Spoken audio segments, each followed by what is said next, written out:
democracy anthu amakhala ndi mafunso ambirimbiri okhuza constitution ya Malawi koma funso lalikulu nkumati kodi constitution yathu ikugwirabe ntchito moyenera kapena ikufunika kuti iwunikiridwenso kachikena.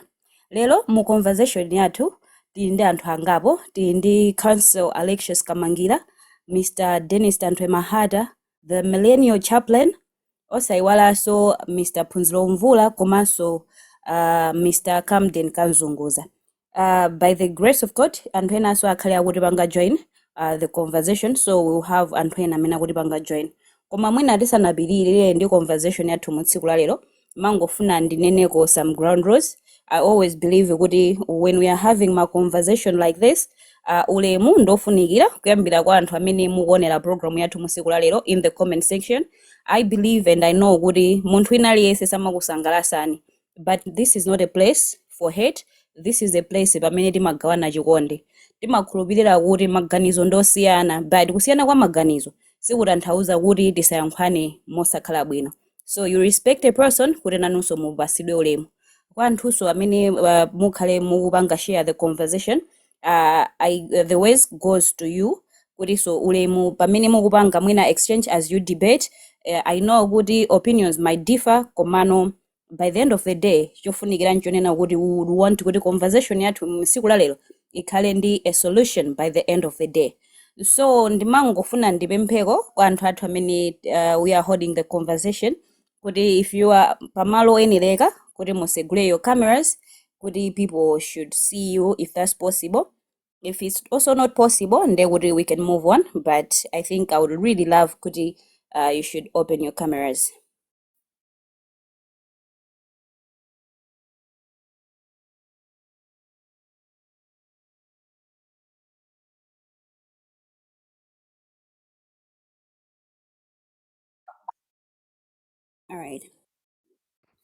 All right. Thank you so much. I think a conversation yathu ya lero taigawako be magawa ngapo. In as much as in the just a conversation, komano kwambiri mu conversation yathu tifuna tikambe za constitution ya dziko la Malawi. Basically anthu ena samadziwa kuti kodi constitution ya Malawi mulijani and the likes. But then we have Council Alexius Kamangira. So mwina just for a heads up, I would want to kuti conversation yathu tiyambe ndi Council Alexius Kamangira. Ndimafuna atiwunikirepo zinthu zingapo. Choyambirira zinthu zimene timafuna mutiwunikirepo tsiku la lerolo ndiyonena kuti kodi constitution ya Malawi, who drafted it? Kodi yathandiza Malawi kupanga achieve democracy and development yomwe inalonjeza kapena ndiyofunika kuti iwunikiridwenso? Tikayang'ana constitution ya Malawi imapereka mphamvu zambiri kwa mtsogoleri wa dziko kapena ndizoti udindo umene amapasidwa president wathu kapena mphamvu zimene amapasidwa zikuyenera kugawidwa kapena that is the right balance. Komanso tikayang'ana ku judiciary kumapita mphamvu zochuluka of which by the end of the day zimapezeka kuti they overuse it. Anthu aku judiciary nawonso amapezeka kuti akupanga tima mistake tinatake tosaweruzika ku judiciary kuja, but they get away. So timangofuna mutiwunikireko zinthu zimenezozo so that we can start our conversation. So I give you the floor. Thank you.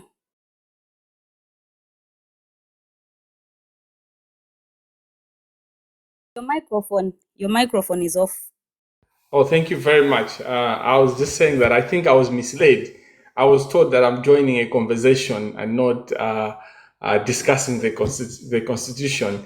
I don't know as Tiba which language is perfect because we're trying to speak not to each the people that are here, but maybe Malawians. Constitution timakambirana tiyankhule nchichewa kapena tiyankhule nchizungu? I think chichewa goes was. Mafuso awiri. Fuso loyamba mopanga samale mosabwereza ndionena unena kuti kodi malamulo athu a dziko la Malawi, malamulo akulu a dziko la Malawi anapanga ndi ndani? Chachiwiri nchonena kuti kutithandiza kuti tikwanise zimene tikufuna kukwanitsa. Mafuso amene ali mafuso abwino kwambiri and they are the basis of our conversation. Ineyo ndinapanga study malamulo ku University of Malawi and imene nimapanga maphunziro anga aza malamulo ku University of Malawi kuyamba ku first year ndinali ndi chidwi pa nkhani ya constitution so munthu umayenera kupanga expertise to specialize. Koma ku Malawi maloya timaphunzira zonse, zimatengera iweyo ukakhala ku skulu kuja kukhala ndi chidwi. So ineyo ndinali ndi chidwi pa nkhani ya constitution chifukwa chokunena zokuti ndinakhala kuyambira kalekale ndisanapite ku law school, so ndinali ndi chidwi ndi nkhani ya nkhani yonyongana yoti munthu akaphanzake anyonge zake. So I went deep into the constitution. Kuyamba so ndikamakamba zimene ndikuyankhulazi sindingokamba ngati Alexius, but I'm speaking of someone who has studied the constitution ya ku Malawi kuno, has studied the constitution, ndalingalira za constitution ya South Africa, ndalingalira za constitution ya America. I've looked at constitutions of different countries, including malamulo amene amayendesa dziko la UK kapena kingdom ya UK anyway the United Kingdom. Amene anapanga malamulo athu aakulu a constitution ndi anthu osiyanasiyana a Malawi. Ndi a Malawi. Choyambira tiziwe kunena kuti constitution imene inayo ya 1994 is not really new. Ni constitution imene apangidwa adopt nthawi imene timazilamulira tokha. Kamuzuja atatenga dziko la Malawi in 1962, 1963. Constitution yoyambirira, it was the same constitution, bit some improvement imene tinaipanga adopt as Malawians. Koma yeyo after 1 year in 1965 another isinthano constitution ija kuiga zimphamvu zonse mwa iye. Ndifake ndi president mmodzi, chipani chimodzi, zonse anazika authoritarianism, ulamuliro wankhanza, ulamuliro wa munthu mmodzi basi, kungotengera kuti lero amvula akuganiza chani ndi kuti dziko lonse lizitengera zimene amvula akuganiza. Ndiye izi zinakhala tikuyendera dziko kwa zaka 30. Ndi pamene no 1992 apart from whatever was happening kwachitika zambirimbiri, kunachitika mapokopoko ambirimbiri amene anthu anavuta, including my great grandfather Silombera amene analimbana ndi Kamuzu kuti Kamuzu iniyo iya zimene mukupangazi mpaka nakumenya na nkhondo ndithu. Inali nkhondo ndithu pamene Silombera anamangidwa mpaka nakuphedwa. Izi achina Dennis akuziziwa bwino. Koma kunali achina Vera Chilwa. We still have a hero in Malawi, kayama the heroine, koma I don't think it matters. Vera Chilwa can tell us exactly what it meant to live during Kamuzu Banda and all that. Ndikupeleka history to answer funso anapanga constitution ndi ndani, ndi ndikuyankha kuti ndi Malawi, ndi ndikupeleka background ukuwuzani kuti anapanga ndi Malawi. In 1993 Malawi atanena kuti we won't change. There's this song that is very popular when you look back, and Hannah Topa. The Catholics have written the 1992 pastorata. Chaos has happened. My bishop ofuna kuphedwa and all that.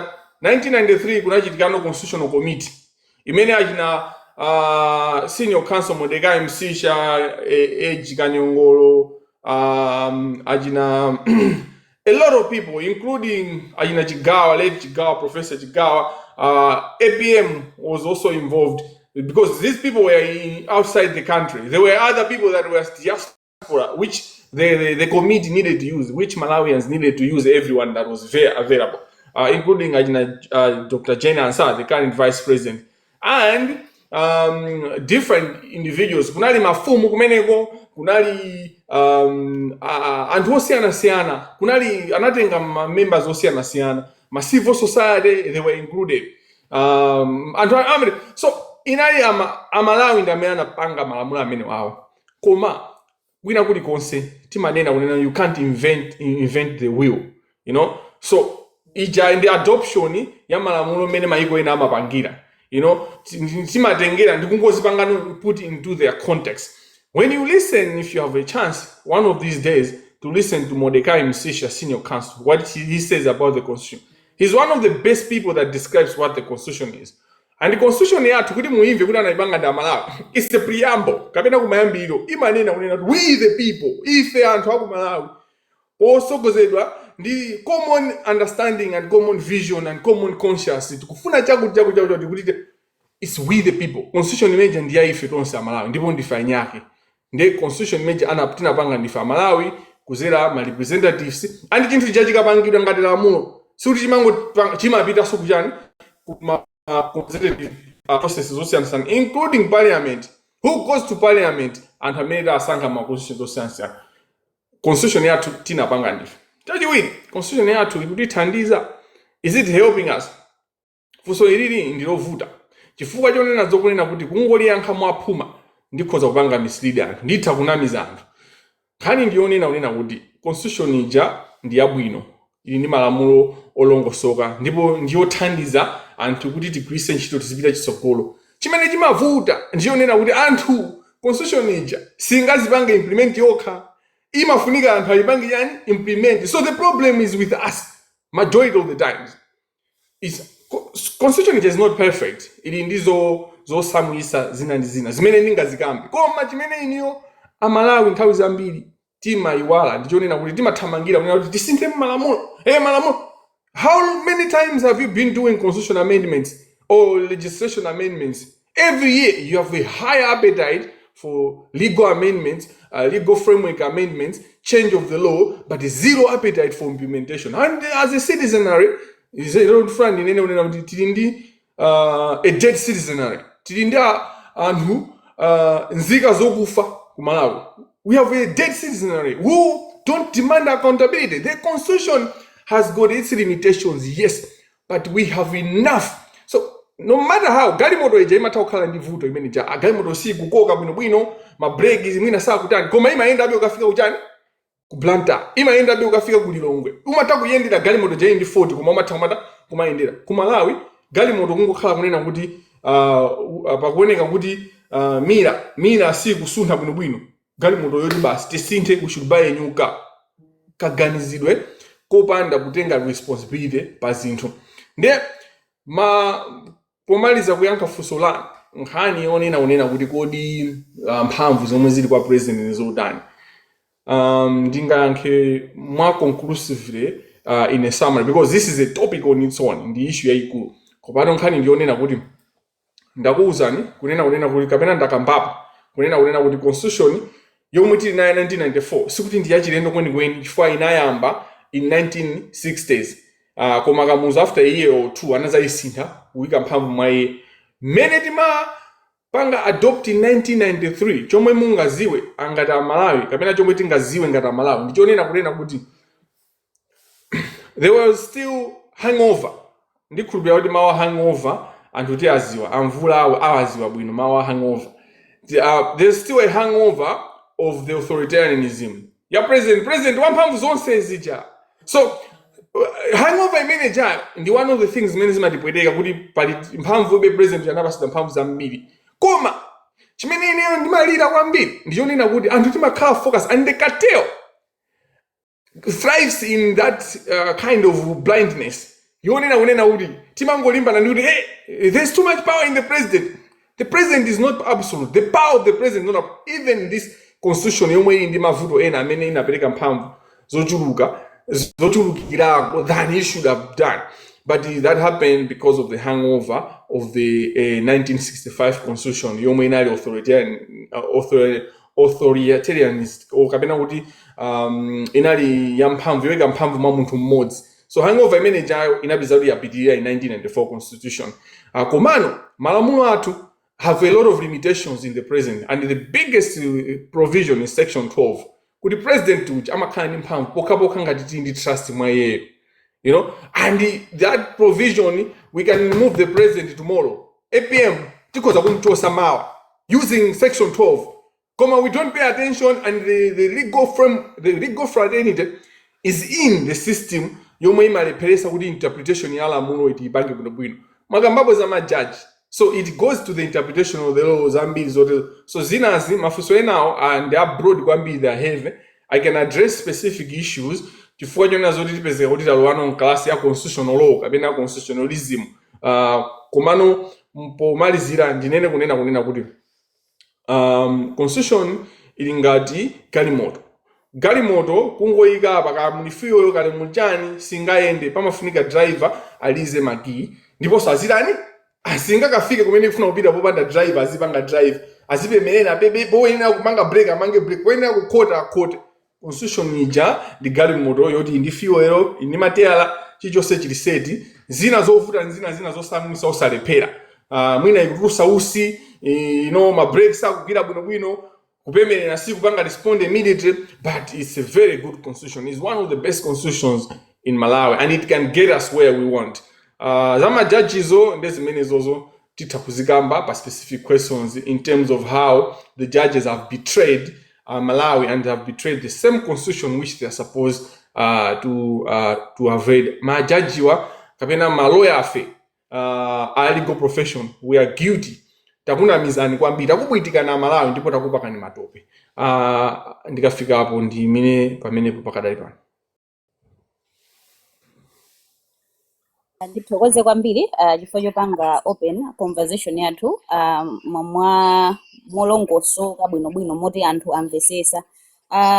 Ndikanakonda funso langa lachiwiri akapita kwa Dennis Mahata, koma I think agwa kaye ndi mwina abwereranso. Then ndipite kaye kwa Mr. Phunziro Mvula. Inuyo mwagwirapo ntchito ku Malawi Defence Force, ndipo inuyo zamkati mwa Malawi Defence Force mukuziziwa bwinobwino, makoma ndetse ake mukwaziwa molongosoka. Mwina zinthu zina zimene constitution ya Malawi imakambako makamaka kumbali ya Malawi Defence Force ndi chitetezo cha ziko, upholding constitution, rule of law, kupanga defend ujeni mati nation's sovereignty.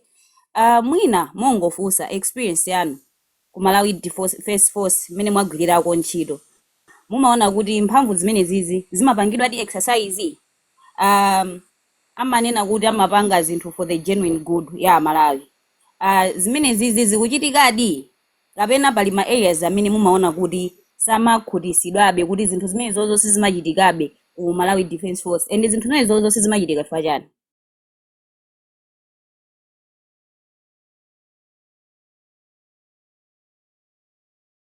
Microphone nano ndotseka, mupange open microphone. Yeah, it's on now. Yeah, zomwe kwambiri. In fact, tinganene kuti Malawi pakali panopa it's more or less like a failed state.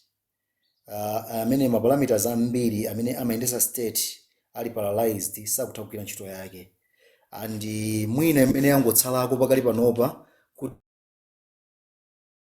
ongosoka mwina ni Malawi Defence Force. So kutengera my experience ndi amene magwira ntchito Malawi institution yokhayo imene at least imalemekeza malamulo komanso tetsabe kugwira bwino ngakhale kuti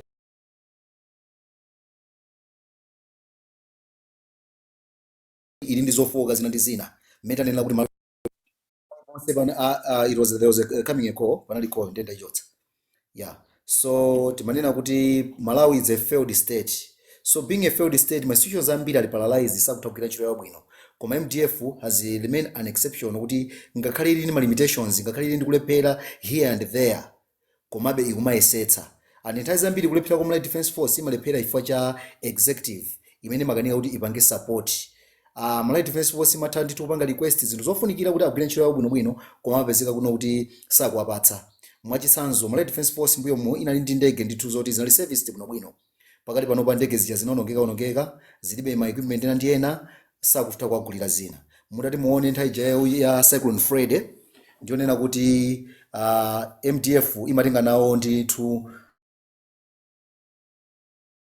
inagwira malinga ndi malamulo amene amanenera, koma tinapezeka kuti tilibe zipangizo tilibe ndege. What did Malawi do? It was now the executive under boma la Chakwera anakapempha ndege.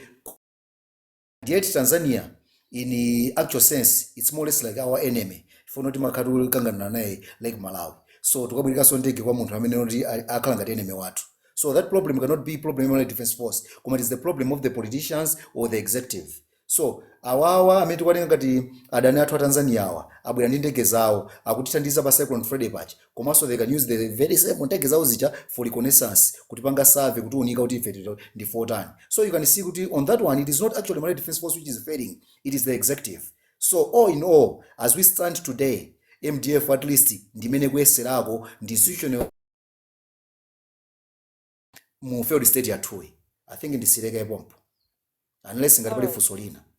Okay, I think for now ndiyimire pamene popo ndimangofunanso kunena kuti pamene mwina munthu wina akuyankhula ngati pali kuti mufuna mupherepo mphongo kapena pali kususa kwina kwake mukhoza kundiwuza kuti ndizikupasani chance kuti mutero. Now ndipite kwa Mr. Dennis Mahata. Pa soldiers or MDF being the only institution that currently is the one, I think Mr. Mvula is being prejudiced there. Because just to use his argument, Zandegezo, I know of so much billions that have been given to MDF the past 10 years. And it is the generals, IMDF, I can even mention their names, who have stolen that money together with the politicians, you know? And when you look at the inquiry, how the former army chief, he said that politicians are under pressure. A soldier saying politicians are under pressure. So when you say good it is on the MDF, I think you are just being prejudiced because you're a soldier, you're a former soldier. Ku military kuli chibwana chachikulu. Zikomo. Yeah, zikomo kwambiri. Let me chip in there. Okay, ndupasa 2 minutes before kupita kwa yeah. Sindunena tozona kuti 100% effective. Ndanena kale kuti Malawi is a failed state. Every institution is paralyzed. Akumayesera ako ndikwe MDF. Not that kuti ineyo fund magwira chiro mene kwako yayi. Koma tikupanga compare ndi ma institutions enawa. Tikatenga kuti tipange compare Malawi ndi maiko ena ndote MDF ndipanja penipeni palibe soka chilipo. Koma tikunena Malawi mwathu muno kuti kwina kose kunavunda inde koma ku MDF kunayeserako. In fact ndrama zakazi kubedwa pogwiritsa ntchito MDF uyo koma mudati muone amabanditana amatsogolera politicians kugwiritsa ntchito MDF uyo ndi some bad apples ya ku MDF uyo imene akugwiritsa ntchito imene kuna kuti in 2012 Bingu atamwalira boma la DPP linafuna lipitirizebe lipange bypass the constitution. Remember, it was actually Malawi Defense Force imene apanga podo. No, constitution ikuna kuti vice president amene akhale pa mpando. Joyce Banda anapatsidwa pa mpando mothandizidwa ndi MDF. So that is why ndikuna kuti ikuyesera kobe, not that it is 100% effective, not that they are working well, no. Koma at least akuyesera kobe kusiyana ma institutions ena osewa. Thank you.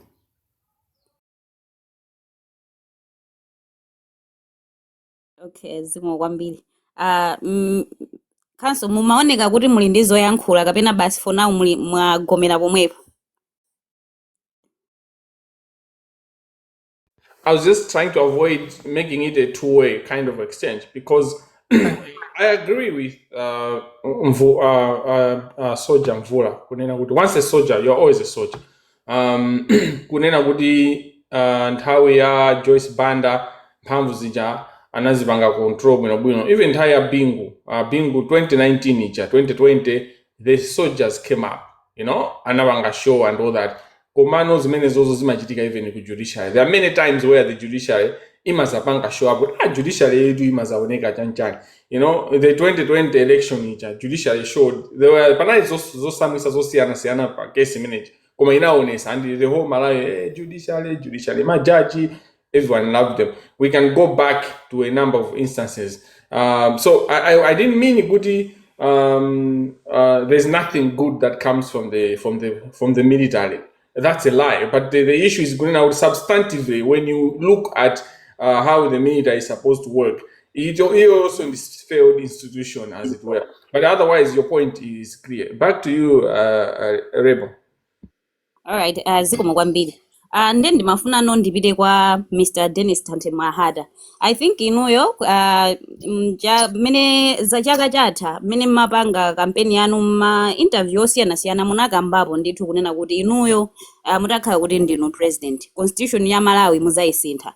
So mwina funso langa kwambiri nalo lonena kuti kodi kusinthako mungasinthe constitution yonse kapena pali maangles ena amene niyo mumaganiza kuti mwasinthe mu constitution.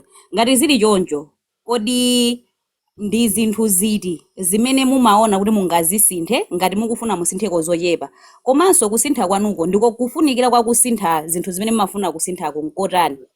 kapena timangoyenika kuti yomwe ilipoyo tipitirire nayo, komano ngati pali zinthu zina zoti ngati anthu tikuyenika kuti tikhale strict on it, tikhale strict, not exactly kuti kuyisintha yonse. So mwina ndikupaseni the floor kuti muyankhe on that. Thank you. Wambiri. Reception yanga ilipowa, so I will avoid kaye camera for now. Fana naivutikira kuti ndiyipeze the reception. Thokozeso aliyense amene ali papanel, thokozeso tonse amene mupanga convene, komanso aliyense amene akutionera. Constitution ya Malawi, dziko loti lili democratic imadalira tsogolo lake lonse mu ndondomeko ya governance pa chizungu. And the constitution, apart from kuti imagawa rights, maufulu, koma imapangaso, imatsogozaso ndondomeko yonse yakayendetsedwe ka dziko governance. Now, pali zinthu ziwiri zinofuna muzimvetseka in principle. Chinthu choyamba ndi kandulo ndi babu amene magetsana kuzimira mkoni mwayatsa kandulo.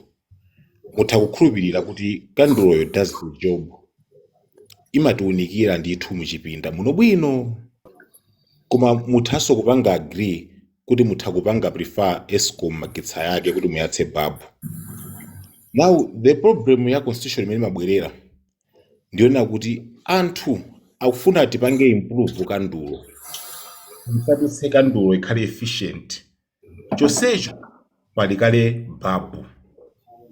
Chinthu chacho imefana ndi fotokoze mmene ngopanga conclude munthu amene akukhulupirira babu ulanaona ku babu sangavomereze kupanga set of an improved kendo. Munthu amene sanaone ku babu kendo loti ili bwino kayikweka nthawi itali ndi olimba ali okay. Now debate imazavuta amenepo. Pamalo achiwiri sindingofuna ndipekeka problem statement ndifo ndi ankhafosolana. Malo achiwiri amene mondo pamakhala vuto ndonena kuti ndipereke chitsanzo cha yeast chofufumitsira bread. Makumbukira nthawi nake Yesu anali pabwato ndi ophunzira ake amapita kaya kuti, komano Yesu anawuza kuti tachenjerani ndi chofufumitsa bread cha Afarisi. Nkhani imene inavuta kwambiri for aliyense amadziwa kuti Afarisi ali ndi throne ya Moses and law yawo ili perfect. And Yesu sanatsutse, anakamba kuti inde law yawo yonse ili perfect, ndi ufumu wa Mose uwu, koma pali kofufumitsa bread chabe ka yeast kakang'ono kamene tikuyena ukapanga ateni. Chinthu chaching'ono chitokani jibo, koma chikakhala ndi law ngati yeast chimasokoneza dough yese amene mwakandira bread. Now each time mupanga igino yeast woyipa, in the name of anka yeast aka tapanga ni focus on flour yese 50 kg tipanga bread yapo, ila kuti bread yanu yese 50 kg yose muri nakatulutsa malofu 1000 yatulutsa malofu 50 kwa bread sana. Tapanga ni mute guys. Nde kodi mu constitution mwathu yeast alipatipo, kodi mu constitution mwathu governance ikuvuta pati. Nditakupanga agree ndi Alexius. Priority ya constitution yathu imene mabwera inali very concerned ndi ma balances of power, chifukwa kuti tinali tikuyena tichire kumabala au ulamuliro wa chipani chimodzi. And we can agree kuti constitution it did a very good job when it comes to ma balances amphamvu. Sachuluke mphamvu kwa wina wake umakhala president, umakhala dictator, kumayendetsa dziko ngati munda wakwawo, you know. So inabweretsa nditu democracy yabwinobwino. Koma tisimayiwale kuti ife independence yathu tinayilandira mochedwa. Mayiko anatadutsa kale ma stages amenewo, anatamba chinthu chachiwiri chimene chili chani chuma, kumanga chuma. Ndi constitution ija yatimalizisa muno bwino ma balances osaya power, koma sili fit kuti iyendetse boma loti litha kukonza chuma. Ndikufotokozerani kwaye.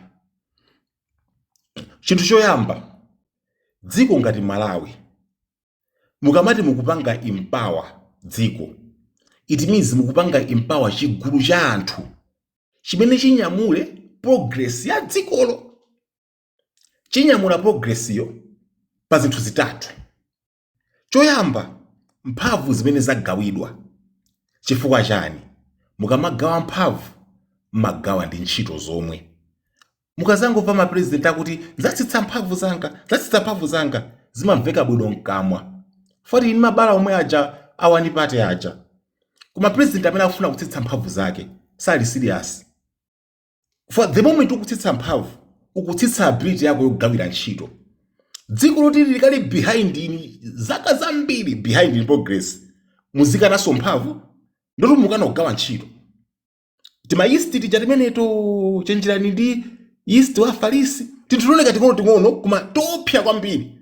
Muzapezekaso 100 years atamuli pomwepo.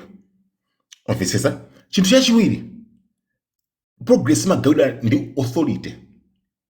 Authority pakizungu timati ability to cause obedience.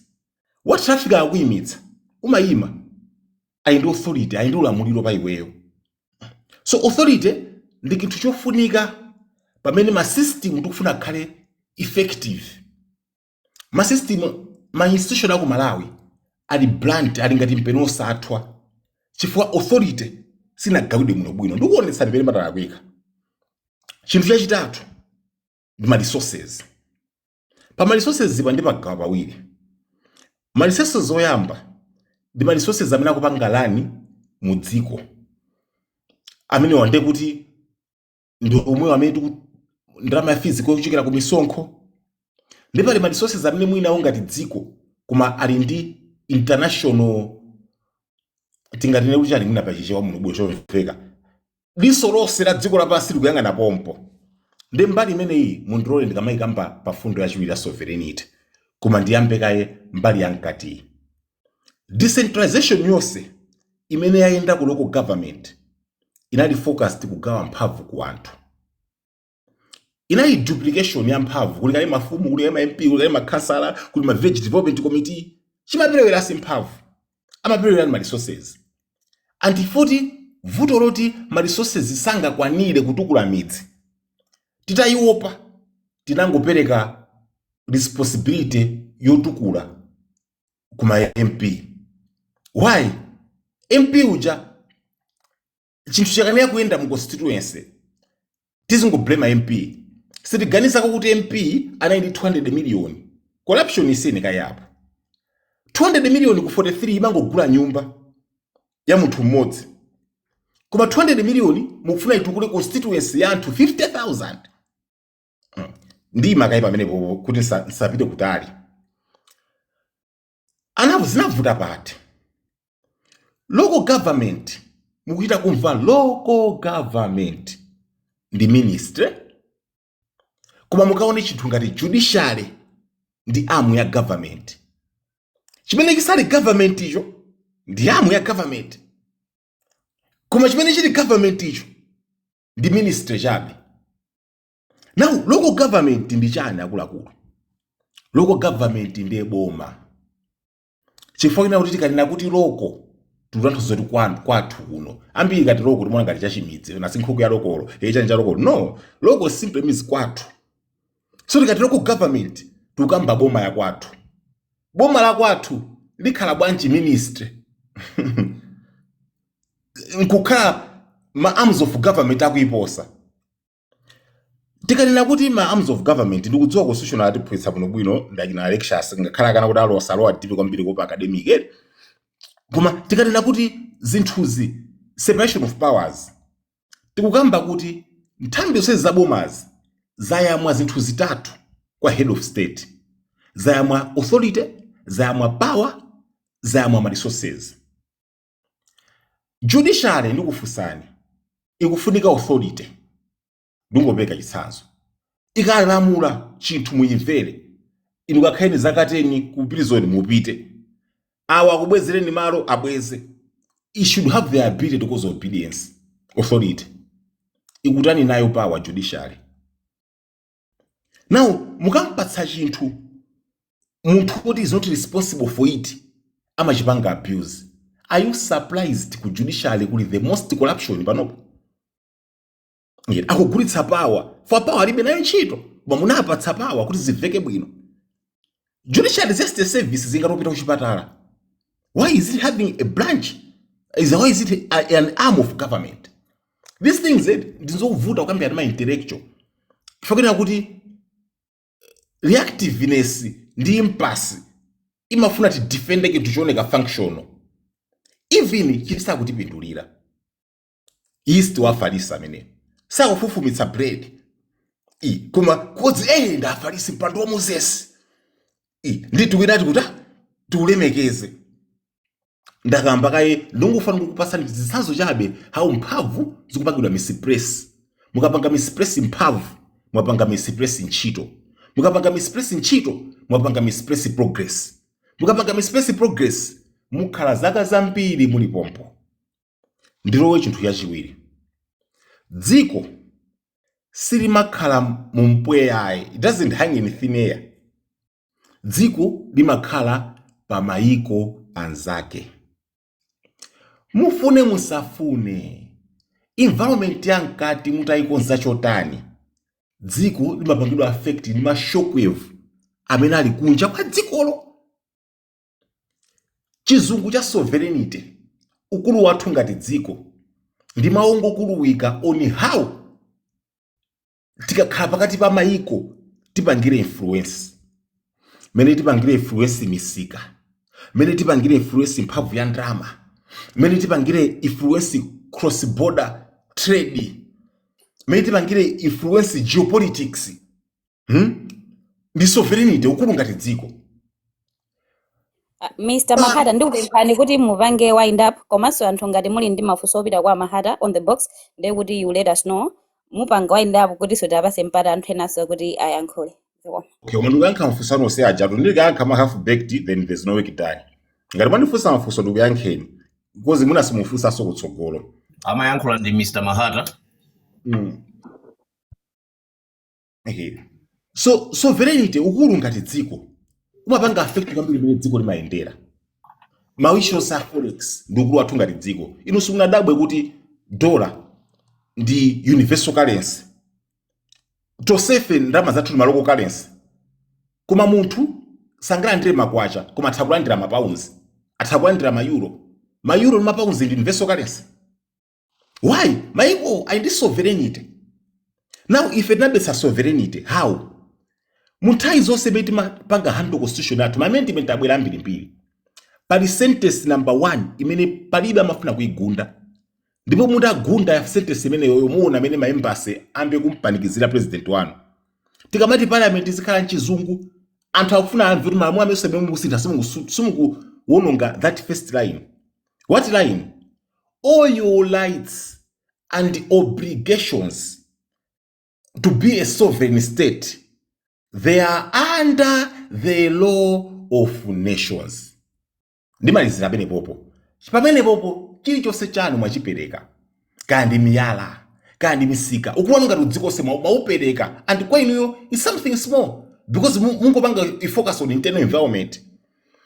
Anthu apanga argue akatswira malamulo kuti law of nations ndi international law. But no. Law of nations imata uchidwa ngati international law.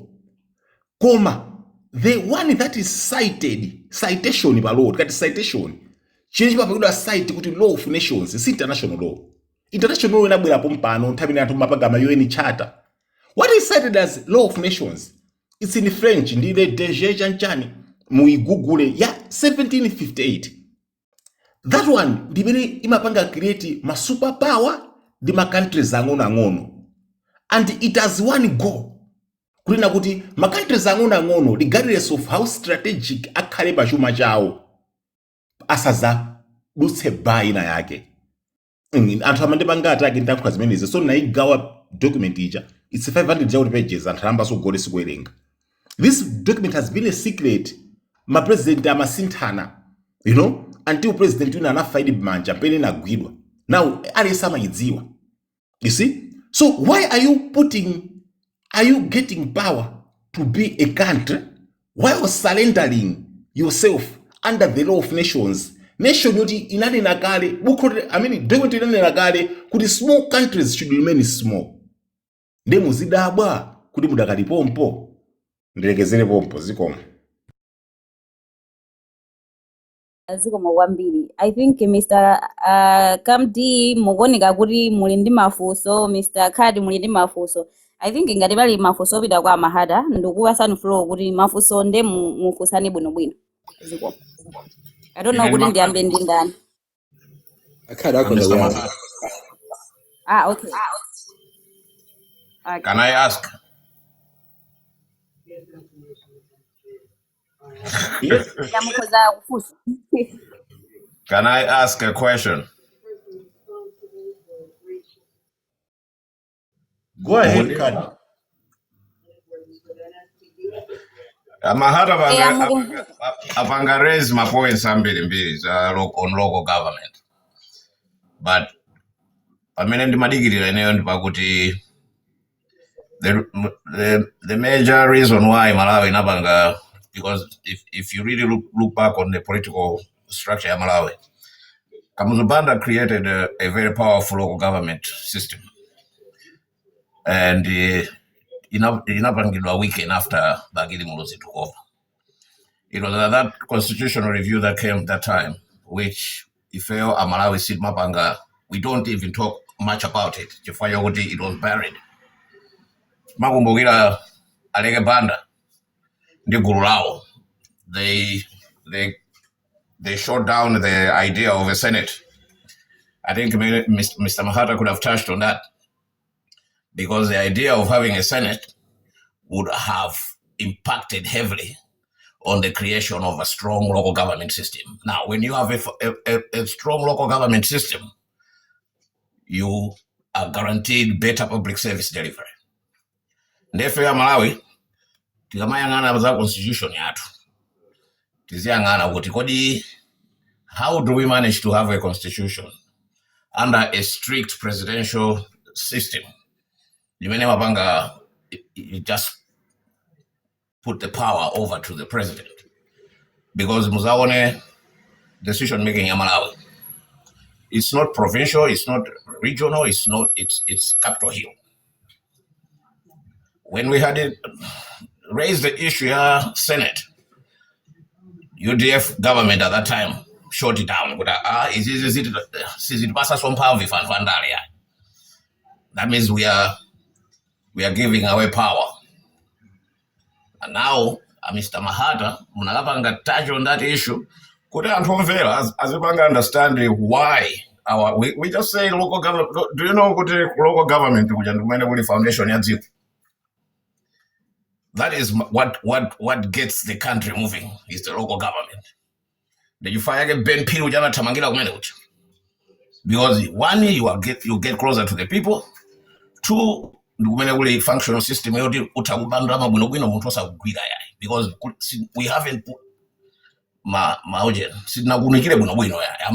understand it is local government that gets the country moving and progressing. If we fail on local government, everything that we try to do, it will not work. That is what Chilima was trying to push. That's why they killed him, mostly because civil service reform ya Chilima. If you read the document, that was one of the most brilliant, proposition I've seen. Bachawela and his team threw it out. All these people don't want to have intelligence, or the new generation of intelligent Malawians. They don't want you to see it. They want you to be debating.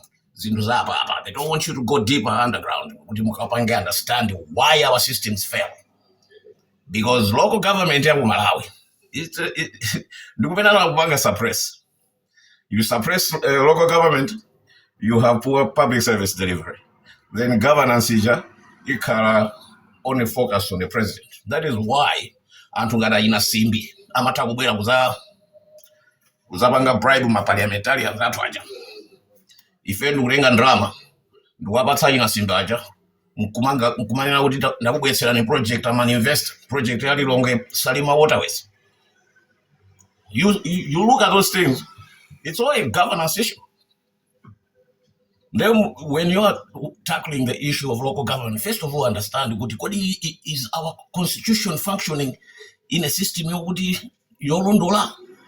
because you cannot have a presidential, like the way we vote for the president. You cannot have a presidential election. Then in Bukala Sonduje, a parliament got a fair and expect to currently strong devolved powers. It doesn't work like that. Already you have created a presidential system. One person mandate the president. President Watu, Sangapa Ngidwe impeach, not in a million years, unless we change. That is why there was a need to have a unitary system that works with the current constitution that we have. But you can only work a presidential system if you have a Senate. Why don't we have a Senate? Why don't we have a representative government? Because the Senate in a presidential system, because you have a unitary constitution. So you are guaranteed someone is going to abuse power. That is why you have to create a system that's going to hold it to account, and that's the Senate, not Parliament. Parliament was to preserve the presidential power. It was not to distribute the power to the poor people or to the local authorities. No. Did even have Senate. If you look deep, you find they short it down. You're not going to introduce it. The original constitution, review, I think, under Bagidi Moses, there was a proposition in the Senate.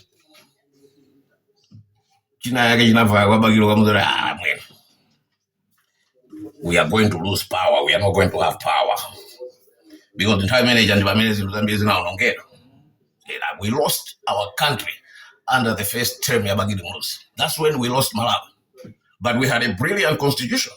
The proposition there was so brilliant that we would have devolved that Malawi to this day with strong devolution power of powers. Because you cannot talk about separation of powers without devolving them. If you are Malawi, what we need is a strong system, devolve Mukare, my propositions are okay. Central region government, Southern region government, Eastern region government. You create those structures.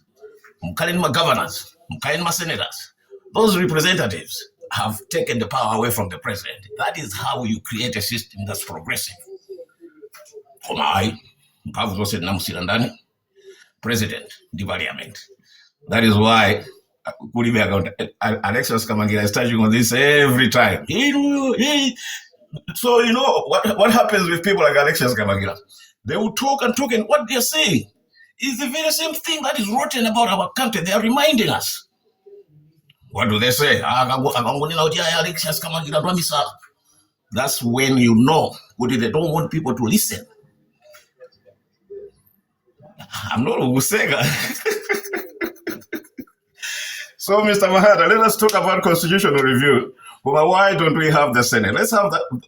When we come out of this debate, let us have the big question. Is our parliamentary system working? Because if it's not working, then let us bring back the Senate.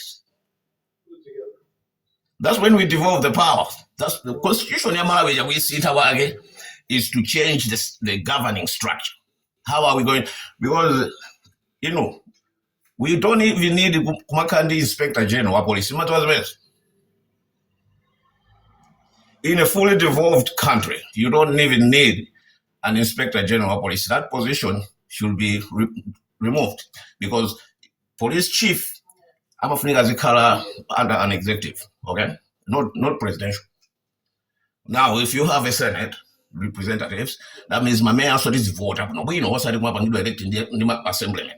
We vote for the mayor.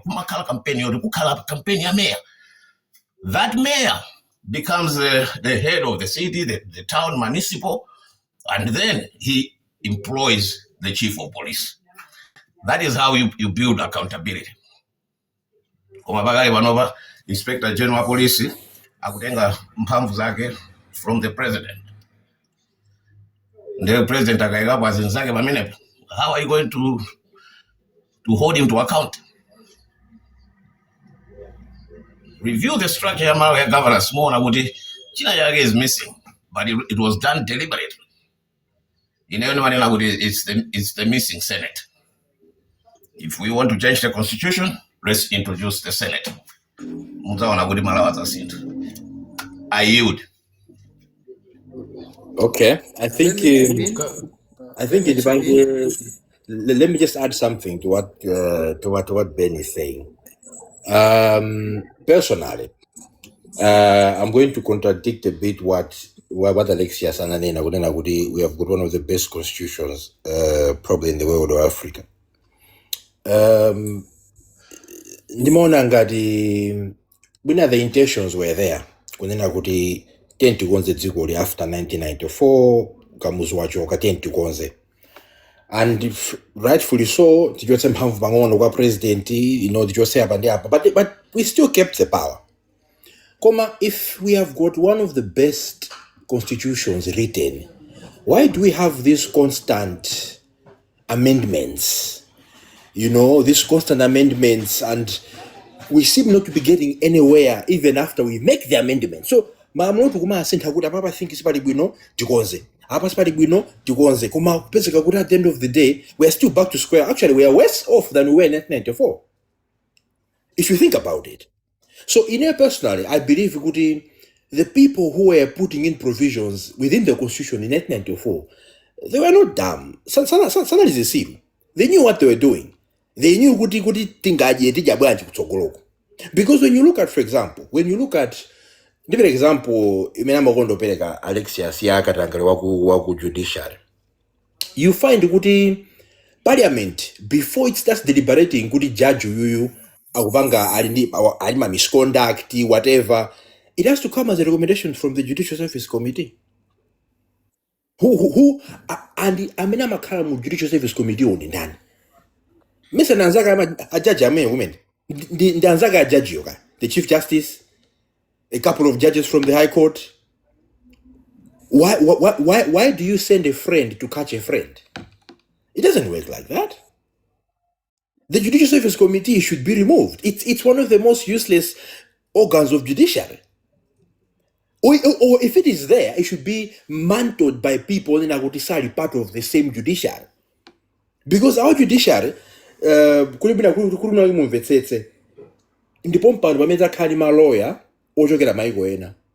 we had one law school in Malawi, Chanko. Until a couple of years ago, you find the lawyer all say were taught by probably one or two or three lectures with Chanko. All of them. So how do you send friends to catch a friend? Now, if our constitution was written, I think tuchoka ku ulamulo umodzi, tukugawa dziko, judiciary, executive, parliament, whatever it is, why do we have these inconsistencies? Because if it was framed with the right mind, with the right intentions, I don't think we would have such contradictions. Another perfect example would be in 2020. Of course, I understand, Alexius maybe can touch on that. I might judge some bangaru on case many see in front of them. But how do we say presidential elections, this is 50+1, koma parliamentarians first past the post yomwe. Like we have got so much inconsistencies right now in our constitution that no one is accountable because the systems to punish those who are breaking the law were not put in place in constitution. Surface. There's so many loopholes. Deliberately. Because one thing I fail to understand is that people think that RES is intentions amena napanga draft our constitution, kupanga amend yaka muzuyo, kupanga kubweresa my provisions aja, kupanga they knew what they were doing. They knew that they would beat the system for the long run. They knew kuti tikagamo zokoma kwambiri sitija minimum. They knew what they were doing. they were not stupid. Komano because amalawi ambiri sanapite ku school, because amalawi ambiri samatha kuwerenga, amalawi ambiri safuna kuwerenga, amalawi ambiri samatha kupanga understand malamulo awo kuti malamulo amanena chani za ineyo. That's why we find kuti as years are progressing, people are becoming frustrated. Kuma no one knows exactly kuti how can we change. Another perfect example, Alexius, you can do the how as a country, how can we call for a referendum? Ngati bali a very malamulo amene sali properly written. There's no clear-cut way of calling for a referendum. We wrote that beautiful constitution, fine. Let's assume it's beautiful. How can we call for a referendum? Who calls for it? How many votes do we need to call for a referendum in parliament? Can the president just call for it? I don't think so. So you find what I want us to understand as Malawians, if this continues, Kenya, they changed their constitution in 2010 because of the 207-208 violence, because their constitution was useless. And that triggered the constitutional change. I think if we don't fix this, we have a bunch of elite people running the country. One last thing before I drop. If you look at our judiciary, in a way, say, no matter what happens in a country, I think the backbone of any country is the judiciary. Why am I saying that? So anthu kuitsa kupangidwa punish ndi ku judiciary. Kupangidwa punish mwasanga, mwafeya ndi ku judiciary. Ngati judiciary sikugwira ntchito, the country is going to be run by lunatics. The country will go to the highest bidder. Because no matter what you do, the country can be held at ransom by the judges. But if those judges ampange judge nanzake, Judicial Service Committee, ampange refer to parliament, we should go down that road. Sigwira. I think my next time then we can go and say how, in the next constitution, how do we limit the powers of the judiciary? Because the point is not judiciary, we should tell them how to work. No. But we should appraise judges on the work they are doing. Don't tell them what to decide, but we should appraise them for what they are doing. We don't even know about for example, what is the case count ya judge kuti chakino chwa ma case angati wa makesi angati windi backlog ya makesi angati. We don't know those things. Tini mafanana yake alikurimandi kuja 6-7 years makesi akumvedo. Makesi anthu andalama within 2 weeks kesi javedo. Why do we have those things? Why don't we know each and I'm not trying to pinpoint what my judge tabange pinpoint. We can say as a judiciary, how many cases do we have as a backlog? Do we even know that? Who appraises those guys? In countries like America, judges in some states are elected by people. They have a term, they have a tenure. Kumarawi, once you're appointed, you are there for life. Basically, anyway. And Danny came and increased their retirement age to 70. Increase the retirement age of incompetent people. Where are we going, guys? We need to change our constitution. There's no saying so that constitution is very good. No, it's useless. Because if we go down this amendment route, amendment after amendment, it won't work out. We need to redraft this thing. As I said last week, engineer to just moto, we can't fix it from the car. To just moto to see abandondo, the password the so one. Because if we don't do that, trust me, 2030, the same problems. 2035, the same problems. If our judiciary is very good to Malawians, can you tell me how you can literally? I think in before I go down into my custom elections and all those things, because the judiciary that loves the country could have never done that particular judgment. How can you have a judgment in a country which is kind of runoff elections that will cost us 100? If we had a rerun last year 2025, if there was a rerun, that would have costed us 140 something billion just for a rerun. We don't have dialysis machines in the hospitals. Kids are learning in my blackboard or Bagadi, and we are busy promoting 50+1 nonsense. It's all those things that I think we cannot sit down here and comfortably say our constitution is properly written. It is not. It is not. Let me stop there. Can I come in, Rebel? Can I Yes, chip yes, in come in. first? Okay, you can come in, Alexis. Then after you come in, after you finish, I think it is Angoverega kumpata kwa the millennial, but after you come in, because you have an answer kuri muyanke from Kamdi, so you go in first. There are a lot of things many nagakonda ndiyanke koma there are too many things. Time might not allow me to respond, but I will try zomwe ndingaziyankhe within a few time because we need to give time and space to everyone to speak. Ena sanayankhule the millennial and all that as you say. Kamti, if you have food in your house, kumene muniko kumene mukuyankhira meeting iyi, kumene mupangira meeting iyi, if you have food in your house and you are not taking the food, you're not cooking the food, you're not putting the food in the plate, and you're not taking the food with your hands into your mouth, do you blame that you don't have a food? Who do you blame? You know, we need to be critical.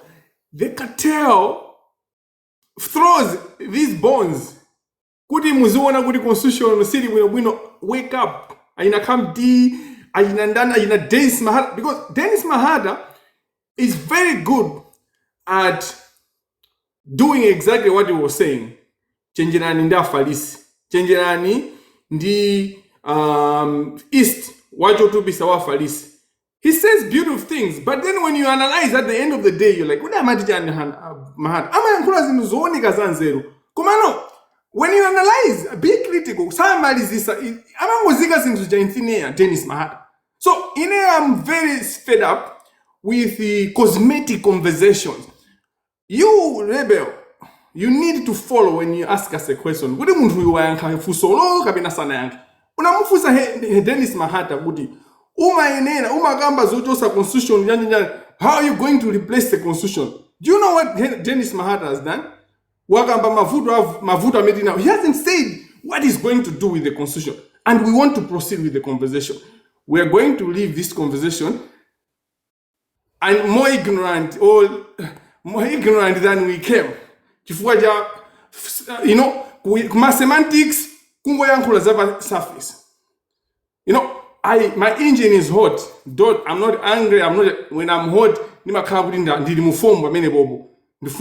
so I just want to tell you, the audience, I'm thinking, you know, so it's too much. My brain is German machine. I can't handle it myself, you know. You see, Kamdi, ngadi uli ndija kuja nyumba mwako. You need to cook the food and you need to take the food nkujija. My good friend Ben, I say my good friend in terms of philosophy. Ben is a philosopher. He's a brilliant guy. I have a problem with what you were saying about the system in Malawi. And a lot of lawyers have said this and all that. And how many we have a parliamentary system in Malawi or a presidential system? Maybe I studied the constitution of Malawi. I studied governance in Malawi. We have a constitutional supremacy system. System yatu is the constitution on top. Parliamentary system. You don't have a presidential system in Malawi. You have the constitution as the supreme law of the land. You have the constitutional supremacy. Constitutionalism is what guides our governance. That's why Section 5 of the Constitution, any act of government or any law that is inconsistent with the Constitution is invalid. You know, mphamvu za Malawi zili mu Constitution ya Malawi, I repeat, and I repeat this for the last time, it's one of the best constitutions in the world. Gari modo tukupase ni Benz, tukupase ni BMW. Come on, if you can't start, if you can't drive it, if you can't blame the car. We need to start the car. You know, you need to do it. The gari modo jamuyende se andufendi fe. How lazy? We are lazy. We don't want to engage. We don't want to come down to say, okay, what do we now?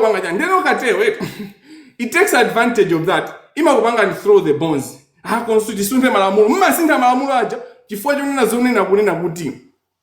Muona kuti tipanga. Koma no kuti implementation. Wenda banji.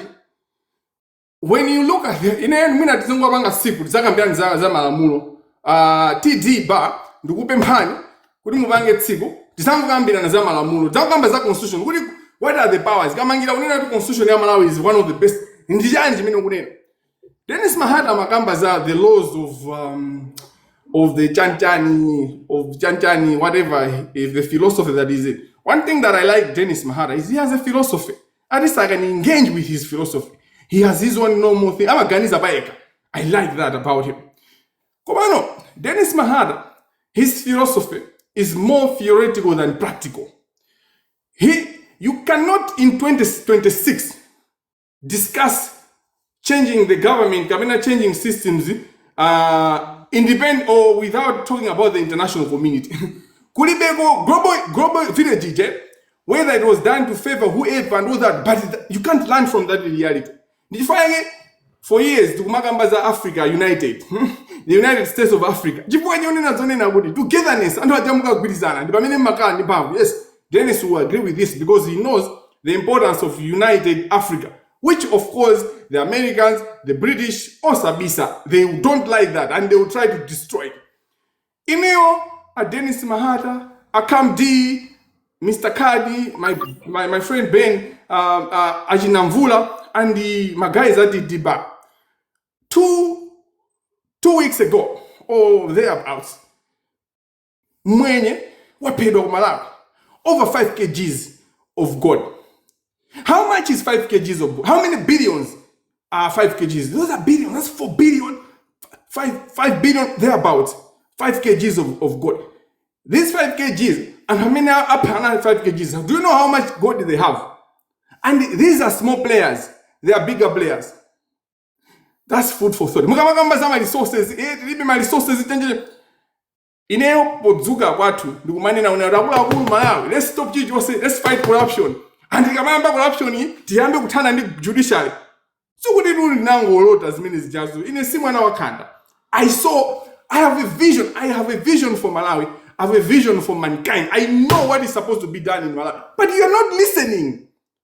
You young people, you're not listening. For 2 years I've been saying that the only thing you can't run Malamula to Sangagwide if you have a corruption. If you have what? You can't run. No matter what laws you have, anyone will get away. Rule of law is what takes everything. Ineo, ndugunena onena ngudi. Aina Mahata, aina tati kalibansi. Tonsefe. Tisamakumane pa platform, pa social media, pa janja antu. Because here we are too cosmetic. We know this samafuna nthawi zina oneke kuti ya ine ndamende kuziwa kapena philosophy yake. Let's meet privately without this audience. Amahata, Iniyo Amvula, Kamdi, Kandani, and I have a problem where you have a poster, pali Anyamata Okauka, Palamuna Okauka. Where are the women on the poster? You can't have a conversation with men alone. Malawi is not for men. In 2026, you cannot be organizing an event in Mukanda and Anyamata Okauka. Already. And so this is an example of who we blame the law. Do you know what we did in the Gender Equality Act? Gender Equality Act that talks about 60-40. What does that Gender Equality Act say? It says, Musikala 60+1. So it means even in who at the bar, we in a meeting, but 60-40 representation of women. Because many on the representation in my but every level, Pamudzi, Pachanchani, even Zongo Jeza, Karamufuna and Habange Majoksi, bring Obanga Majo was my so now. That's them Musibanga blame Malamuno. When you have the law, you're not implementing. The Malizise, Poyan Hababa, Kabina and the Bank za constitution. I insist kunena about it. Musamango yang zintu, zimene ina agana yang kula wage. Kabina zimene mango organizer. We should speak things zimene does bank understand and we have looked into. Chifuga, pamene tukumenya na ufulu, chimene chimachitika ntone na and mwawanga fight for change. Pama bwera so katero just imabwera so the antudage so. Tuone ngati tukumenya kuma anthu ajama funa kuti apange capture the revolution. Anywhere in the world. Revolution is cheka machitika anthu akabona kuti movement ichitikadi and there will be change in this country or in this system. Amaponya soti makateo tawo, tuoneka soti hey zilanda. That's why 2 mina last month nimakuuza kunena kuti Martha Zuma is corrupt. Martha Zuma anagulidwa maflat ndi ndani ndi uyu ndani uyu Sata. That is shocking even to me when I realize it. But that's how the cartel works. They can use ineyo kumalongolola chonchi. If you don't analyze me, so if you don't pay attention, nitawezeka kuti ineyo kumapeto kwake I've been captured. And the movement yonena kuti kumalawi kuja kuti tisinthe kukatangali kupeza kuti yafa basi anthu osa. So you need to look kuti munthu amapanga stand for what and akupanga chani and all that. Ndimalizise ndi point yonena kuti iniyo Amahata, Millennium, Beni, Kamdi, Amvula, Atidiba. Let's have indoor meetings where there's no public. Tadenti masulani tiyankhulani bwinobwino kuti iniyo mukuti chani. What did done? What the vision yanu ndi chani? That's the only way we will see we do make a movement. But then this woman on a platform for public because they can tell they meet publicly. They have a brotherhood. I mean, I jama kumana. They and I mean, also when they meet. Kumoa panoba, hakumana kumamoa. You know, they are drinking, they are discussing with the Abba Patipo, they are discussing with the company. Imene ku projections ake kuoneka kunena kuti company imene ipanga profit ndiyo. Akwabwere sanda kuti ma order ukuthi apeleke ma compensation. They discuss these things, they plan. If fail samene kufuna kusintha dziko la mawa. I mean, we want good for our country. We need to invest in conversations that are not just for the eye, for cosmetic. Kuti anthu angoti imva angotiona tizikambirana ndikambirana za substantive. Kopanda anthu, kopanda chigulu. Sitingaende limodzi ngati sitinapangane. Thank you. All right, let me chip in before I forget. Okay, mungodikira kaye pang'ono, Mvula. Mukupemphani mungodikira pang'ono. I think Can I if chip anthu in ena wasana before? Okay, mungondipasako some minutes. I think if ena kuti anthu awiri ena wasanayankhule, nde tipereke kaye mpata kwa the Millennial ndi Mr. Mwenye angoyankhulako then you go kuzayankhula. Galezi, I'll be brief. I will not go into details. I'll just be brief. Okay, Okay. ndikupasani 2 minutes, yeah. What I was trying to say was, let us look at the constitution, like all of the dziko lathu ngati. Okay, kuti uli ndi zipatso zina zili musi mwenimweni ukangoyima utotola ndi pali zina zili mwamba kwambiri zoti ufunika kuti ukwere kapena ukagule chimtengo kuti ugwetsere. So let us look at our constitution ngati kuti ma low hanging fruits amene ali mmusimu. Okay, kuti tingogwira pene wayimapo ndi kwatotola, then ukatotola paja ukagulitsa ma fruits aja, ukagulitsa you be able ukagula chimtengo chachitali chimene ucholera amwamba ono tsopano ndi strengthening of other institutions like my judiciary ija kaya the police, prisons, whatsoever. Ndikuti tangane ma fruits akutsogoloko. Now what we are so a wise person what is supposed to do is tabena limusiwa tagulitse tigule mtengo oti ucholera amene ali mwambawo. At the same time tinene kuti olo kamene tigulitse tipange haya munthu amene tokwera mtengo ndikafika patsogolopo. So we should look at our constitution in that way. When we say kuna kuti no, ife tikufuna mafruits ali mwamba kwambiriwo, why we are ignoring this? And yet we don't even have the resources yoti tipangire haya okowera mwamba muja kapena kuti akagule mtengo achotse mwamba muja. Ndikuti we are missing a point. So we should take constitution nona kuti it's low hanging fruit which we cannot do without. We need to work with it before we go to other stages. We can I can also give you another example na kuti let us look at Malawi as munda. And let us look at the constitution ngati khasu. So tikunena kuti Malawi akhale better tikufuna tizapeze tractor. Koma khasu meti nalo pakati pano palo likoza kugwira ntchito kwa 4 years. Lugwira ntchito ndi kumalima tipeza mbewu tigulitsa kuti peze ndalama zogulira tractor. When we say kuna kuti tikudikira be tractor sitikugwira ntchito khasu tinalo lija sitipeza ndalama zokagulira tractor ija ndekuti tizingofotokoza timafuna tractor koma tractor sitizayipeza. So let us take a constitution like khasu limene tikozogwiritsa ntchito pakati panopa kuti tikapeze tractor imene tipatse zofuna zathu zina kapena zipatso zimene zili mmusi mwa mtengo zoti tingothyola tikagulitsa tipezera mtengo ukachotsera zipatso zina za mwambawo. So that is why I always say kuna kuti Dennis Mahata amakonda kupita stage number 2 overlooking stage number 1. You can't talk of laws of the nation, international law, while you are failing to collect yani yomwe ya mdziko. So we have to do with ifeyo tikulakwitsa pati tikonze pati tikapakonza apapa. How are we going to relate on the international scene? How are we going to relate pa global village? So we can just talk of global village there kuna kuti anakazikisa malamulo opondereza maiko ang'ono pamene ifeyo tikuzipondereza sotoka. Let us first collect our problems. What are our problems? it is not the constitution. Constitution is okay, but the implementation. I'll give you a very good example yona kuti timasokoneza pati. Mutati muone in chaka cha 1999 kudachitika zisankho. Okay? Gwanda chakwamba anapanga challenge kunena kuti zisankho izizi sizinaende bwino ifa pali anapeza 50+1. Tikuyeneka kuna kuti tivoteso kuti tipeze 50+1. Koti inalamula kuti chani tameneyo. Koti inalamula kuti no zisankho zaenda bwino. Tikugwiritsa equal and universal suffrage. Amene wapeza mavuto ambiri amene akhale president anapereka judgment imeneyo in 1999. Look at zisankho za 2019. 2019 anazapereka zisankho na kuti 50+1 50 watu ngati 50+1 analikali malamulo mwathu nchifukwa cha 1999 sanagwiritse ntchito. So in this case it is not the constitution, it is the people who are interpreting akupanga interpret to suit their fashion at that point in time. So tisata ife tisasokonekere ndi anthu amene akugwiritsa ntchito malamulo kuti apeze zolinga zawo koma tiyangane malamulo kuti akuti chani. So let us look at malamulo athuwa ndikuona kuti apotoka patipo tipakonzeka penepopo without blaming wholeheartedly chinthu chachikulu chonsecho pamene chinthu choyoti chili bwinobwino. So first thing first, then we go to other things. Thank you. Alright, zikomo kwambiri. Ndipeleke mpata kwa the millennial. After kuyankhula the millennial, ndipeleke mpata kwa Mr. Mwenye so kuti azayankhule, then the conversation goes.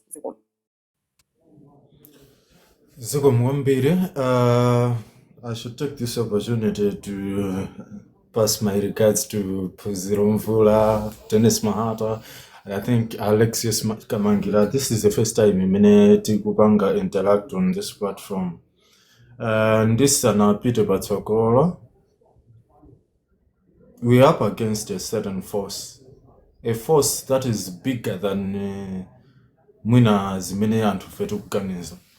But I want to read with you Joel chapter 2 verse 25. This is something like a prayer for Malawi. This will not go down. As Kamangira said, kunena kuti titakuyika ma efforts, koma at a certain extent, these efforts will not be fruitful. Ngati the cause is put to death. Now Joel 2:25, and I will restore to you the years the locust has eaten, the cankerworm and the caterpillar and the palmerworm, my great army which I sent among you. This is for Malawi. If I am to kukumana papa, we've got audience kunjako, whether anyone is up against us, whether alipo maforces ake amenali up against us, today we should condemn them. I should also answer Alexius. Nkhani yonena kuti tibweretse muna change pa Malawi. You find kunena kuti ndi akazi ochepa amene akulimba mtima kuti abwere poyera. If you look at this platform, and if we are taking some risks zimene normally anthu ena ake tingwalimbikitsa, especially as Mike kunena kuti now also they need to take part in this going forward. Issue a constitution. I was taking notes. Couldn't decide. Globally, constitution ya Malawi is one of the most progressive and legally robust democratic constitution framework in Africa. Ndiye mphamvu.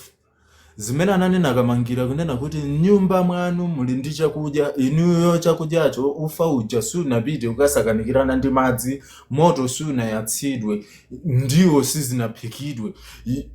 You are hungry. Who do you blame? Now, redrafting of the constitution is a no. But it is into timene ndi having time nditha kumapita ku 1994 kwa achina chani kuliti ma sections tinatake timene ta governance timene timayenera mwina tidzibweza mphamvu kwa the citizen after my elections tose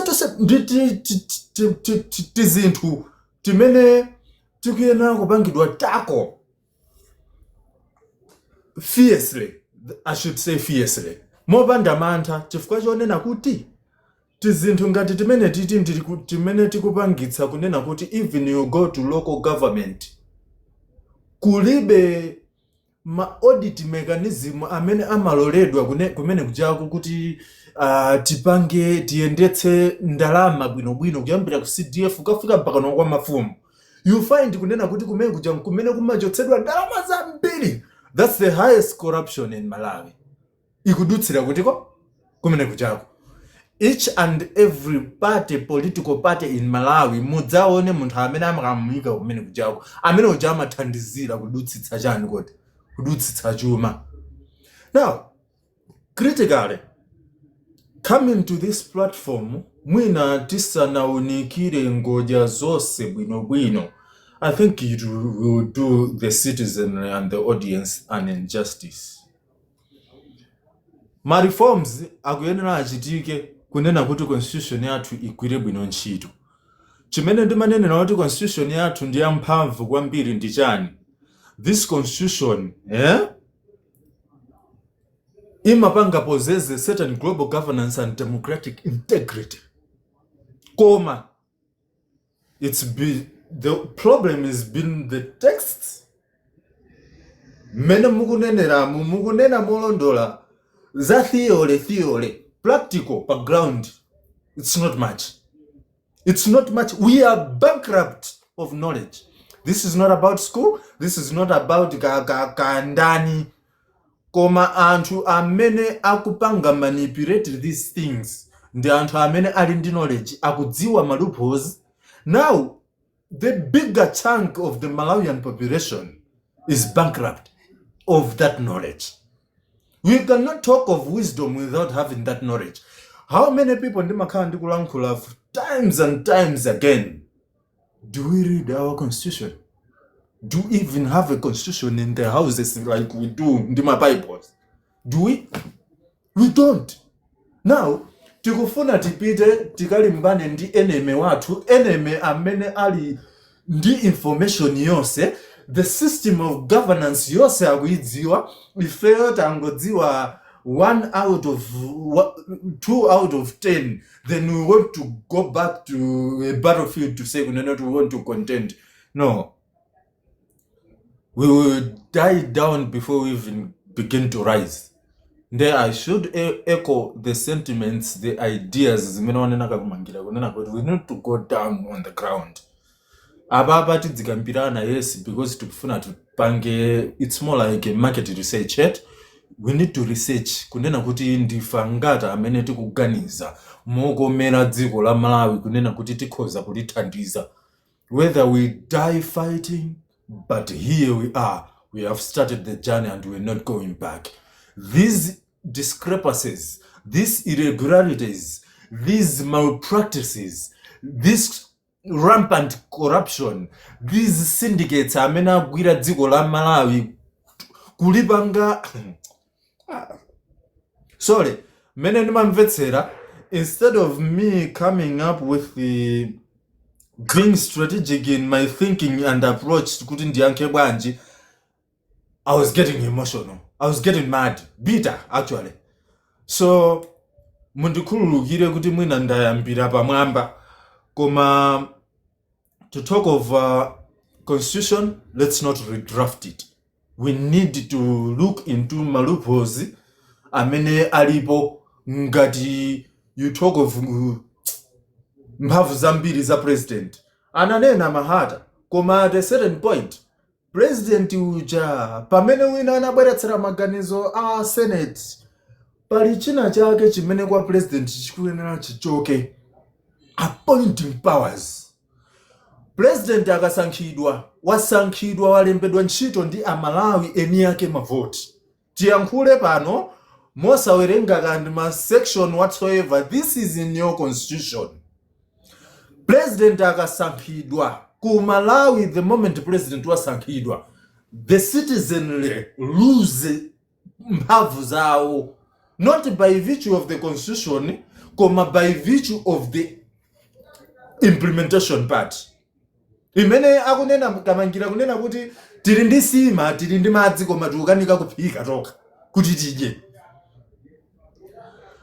Akasankhidwa president sakuyenera kutenga mphamvu zonse yekha. There's an act ku parliament yothandizira anthu mdziko, the citizen, to govern, to have the power to appoint ma position ena ama institutions. One, ma appointing powers sakuyenera akhale m'manja mwa president, akuyenera akhale m'manja mwa anthu.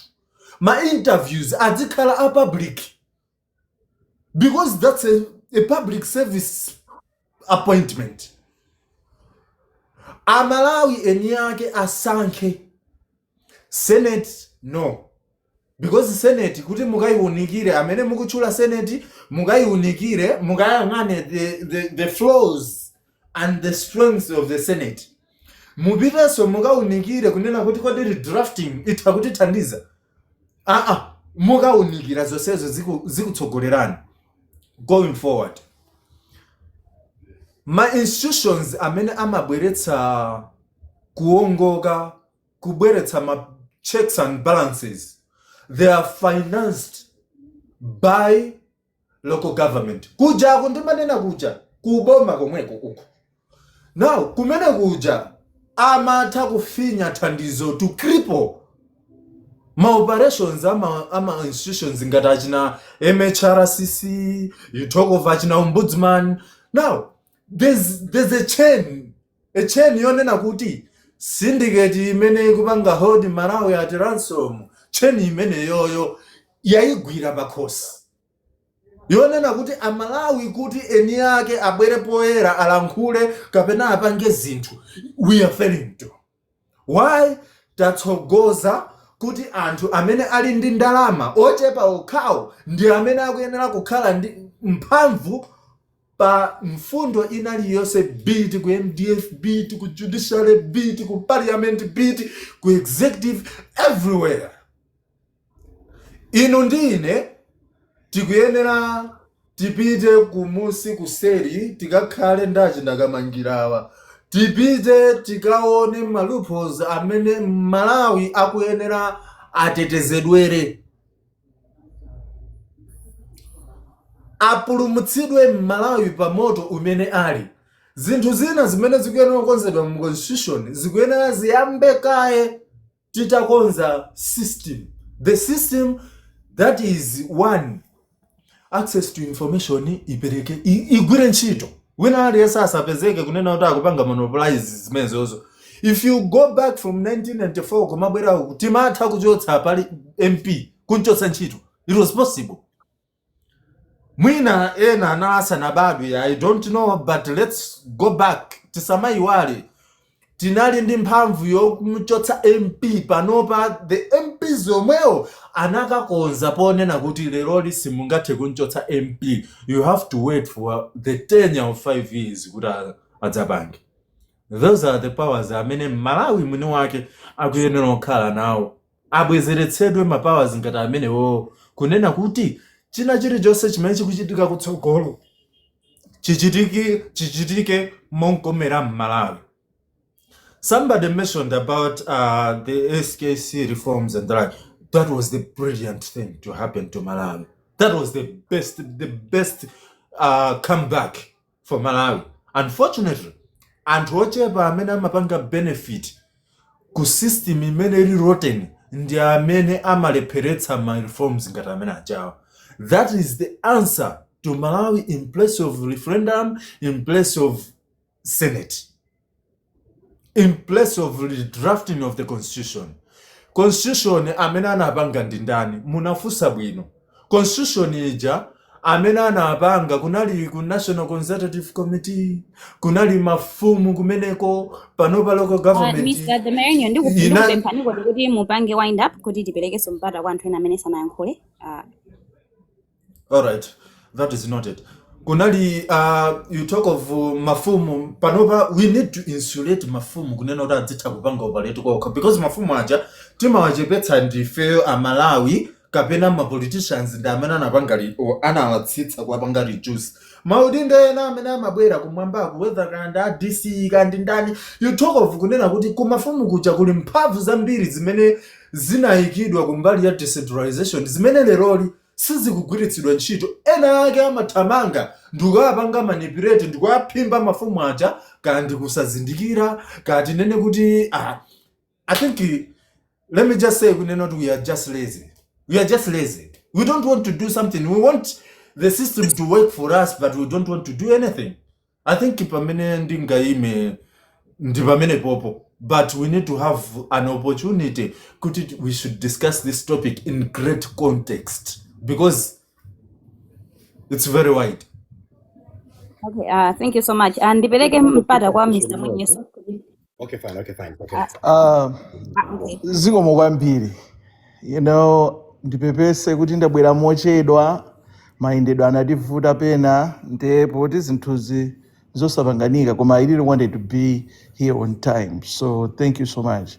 Ndamverako mwina awiri atatu akuyankhula, koma mwina choyambirira ndinene ndifunse funso kunena kuti kodi makosana tisanabwere ku discussion imeneyi. Did we take some time ndikuwerenga ka 93 pages ka constitution ya Malawi? Chabwino mwina sitinawerenge lero, koma kumbuyo kuti ndadengako kanthawi ndikuwerenga constitution ya Malawi.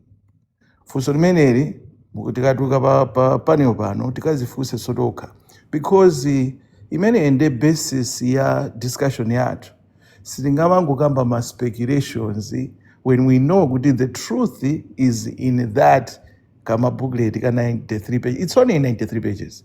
We can read that. Imene inapangidwa amend tineno tuka 1994. Okay. So chinthu choyamba chimene ndifuna ndinene apa nchonena kuti let's first understand where we're coming from. Ndi imene history imatiuzira. Tikadziwa kumene tuchokera timadziwa pamene kuti tafika pano bwanji. Ndiye if we don't want the same results, then timaona kutsogolo kuti kodi kutsogolo kuti ufuna tiyende modani. Ndamumva Alexius Kamangira akuyankhula ndipo nalemba mu comment kuti yes. Chimene nalembera chifukwa choti it was the same point that I wanted to underscore. Kunena kuti and I'll put this for the record. Kuti the Constitution of the Republic of Malawi remains one of the Africa's most progressive and strongest democratic constitutions. Mawu amene wajonde tisadai ndizizi ndizoona kwa basi. And if you ask me why, I'll tell you this based on my research. By the way, sina kapepo nkhani ina imene inachitika ndi imeka pamene pokuti ndipeke ka background pang'ono. Apart from being a political scientist and a computer scientist, ndinakhala pansi nkupanga decide kuti ndilowe mwina ndiyambe kupanga understand law. So panopa ndinayamba kuchitako ka skulu kuti ndizipanga ku understand za malamulo zimene zinandibweretsa kumeneko. So if you ask me why are you saying kuti is one of the most progressive, I'm going to tell you constitution yathu Malawi, it firmly establishes constitutional supremacy imene ili under section 5. Komanso kuli the separation of powers under section 7, 8 mpaka naso kufika 9. Komanso kuli comprehensive bill of rights under chapter 5. Ndiye kuli the principles of accountability, transparency and good governance. Kumene kuno ndiye tikuzopita ku section 12 kukafika mpaka na section 13.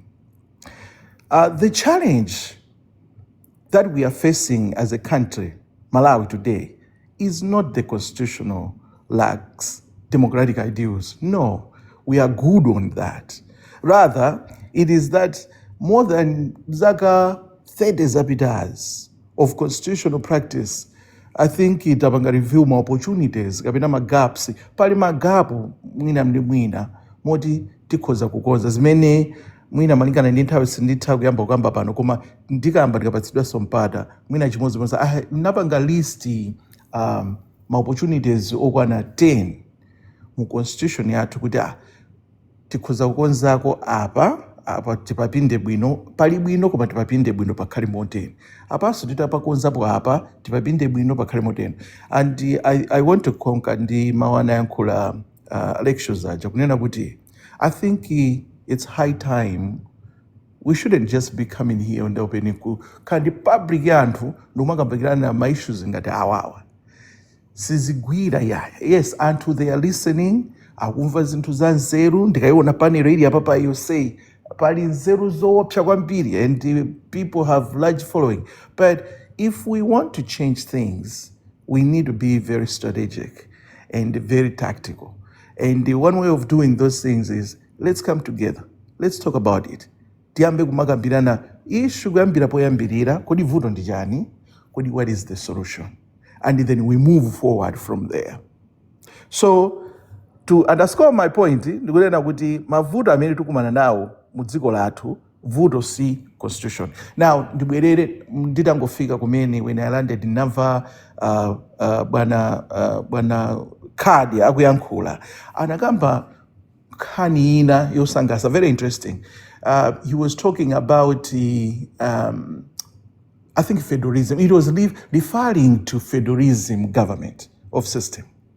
Kunena kuti titakhala bola ndi magavana, titakhala ndi kind of like my state instead of the regions, kapena tipange decentralize, all those things. That is a very interesting conversation mwina yoti tikhozanso kubweretsa ulendo wina, but not on the constitution. Because before we start talking about constitution, if you want to change the constitution, let me tell you this.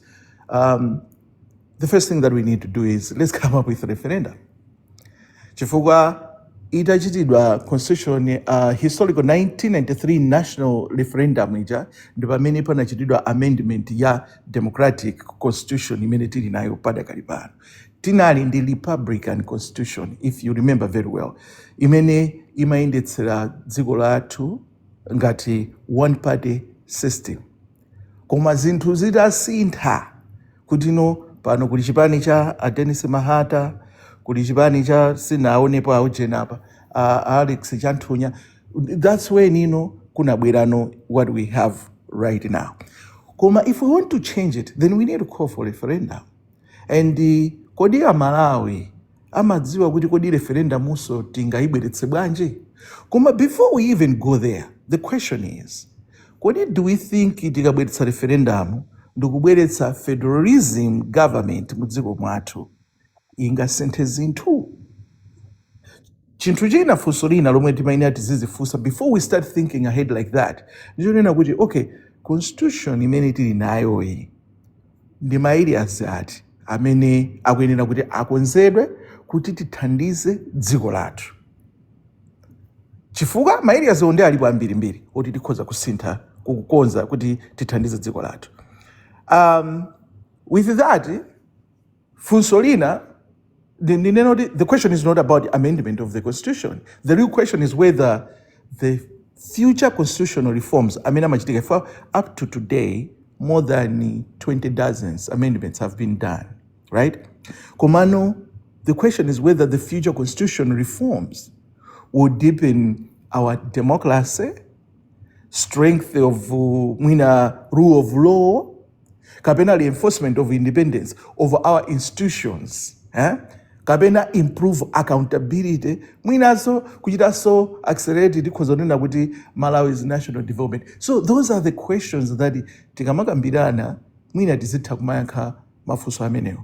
So in that spirit, ndipereka ndithu ma recommendations anga kutsogolo kukuma I want to create space kuti mwina ina yankhuleponso. Zikomo kwambiri.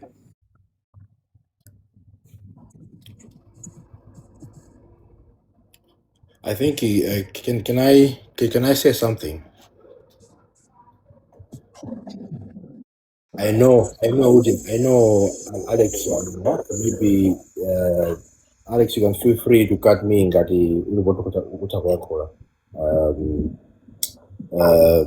Alex Chanthunya. I think my point or my question would go to anthu atatu. The Millennial, Kamangira, Komaso, Bwana, I think Atsigabet, Bwana Ujen, yes. You know, I still stand on what I said when I go to we have got a very bad constitution. I don't know why you guys or why you gentlemen keep saying that we've got one of the best written constitutions in Africa. I don't understand that. Okay? Actually, let me switch on my camera. Maybe the camera is on the Akulu, we are the fourth poorest country in the world. We have got the most corruption running in Mali right now. We claim to be captured by some cartels, as Kamangira and Menu are saying. I don't want to put you on the spot, Kamangira, but you brought up Makese Naga. I love to be put on the spot. Don't worry No, about it's fine. I I won't enjoy mention the being names put on the because spot. the cases are still there. Don't worry. But Put me on the there were spot. some. Yeah, no, it's okay, it's okay. So there were some cases that you, or some complaints you brought up against Majaji and Age. You know, there should be some investigation in how they do things and how they make their money or whatever it is the things they have. In a normal running, functioning constitution, that case should have been ended by now. Nkani jaenda bwinobwino abanga investigate, either they have been reprimanded or aninakuta kamangira mukunama. Either way. But up to today, we haven't had anyone.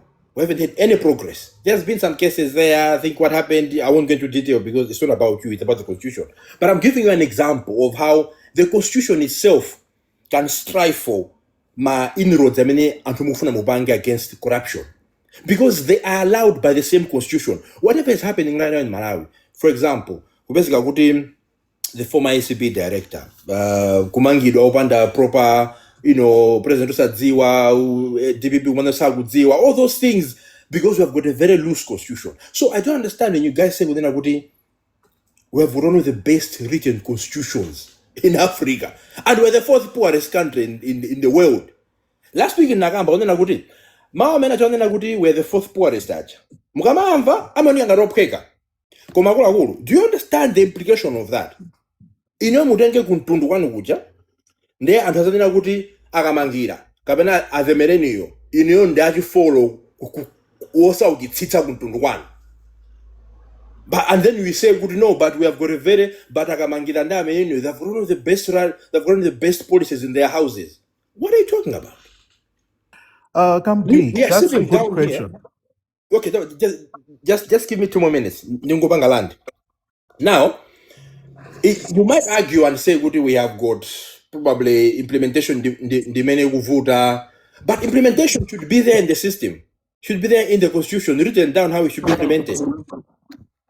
Because if we sit down here and say, no, there's no, and my example, let's talk about practical examples of what's happening in Malawi right now.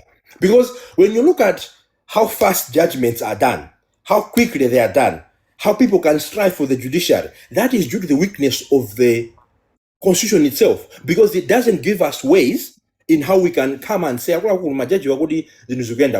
then go against those judges, try and fix that. It doesn't do that. Because if it was being done, trust me, it could have been done already by now. That's the first point. The second point, someone said, what do you mean by it? Who gives the Malawians power? Because if the constitution has given Malawians power, but they don't have it, then it means someone has taken it away from them. So it means the person who's taking it away has got more power than the people who should have had it in the first place. So who has the power there? People who can strangle the constitution and take away your power, or the perception in Malawi? I don't think we do. We cannot claim to sit down here and say, we have got a very good system when we say Malawians don't have power, when we say, and by the way, it's not just Malawi. There are other countries out there, my citizens are, constitution. The pages and understand the constitution. No, but the system itself, which is brought in by the constitution, makes it sure even though antusakudziwa malamulo koma pasapese kanthu ena kamene akupanga hold the country at ransom. The fact that we have got people holding the country at ransom shows you that our constitution is useless. Now, When I say what is the constitution, maybe Nubanga generalize. Maybe there are parts of it that are good. Gender equality, good point. And then Alex, as Myers, that's amazing, good stuff. You know, all human rights, whatever, all those things, they're nice.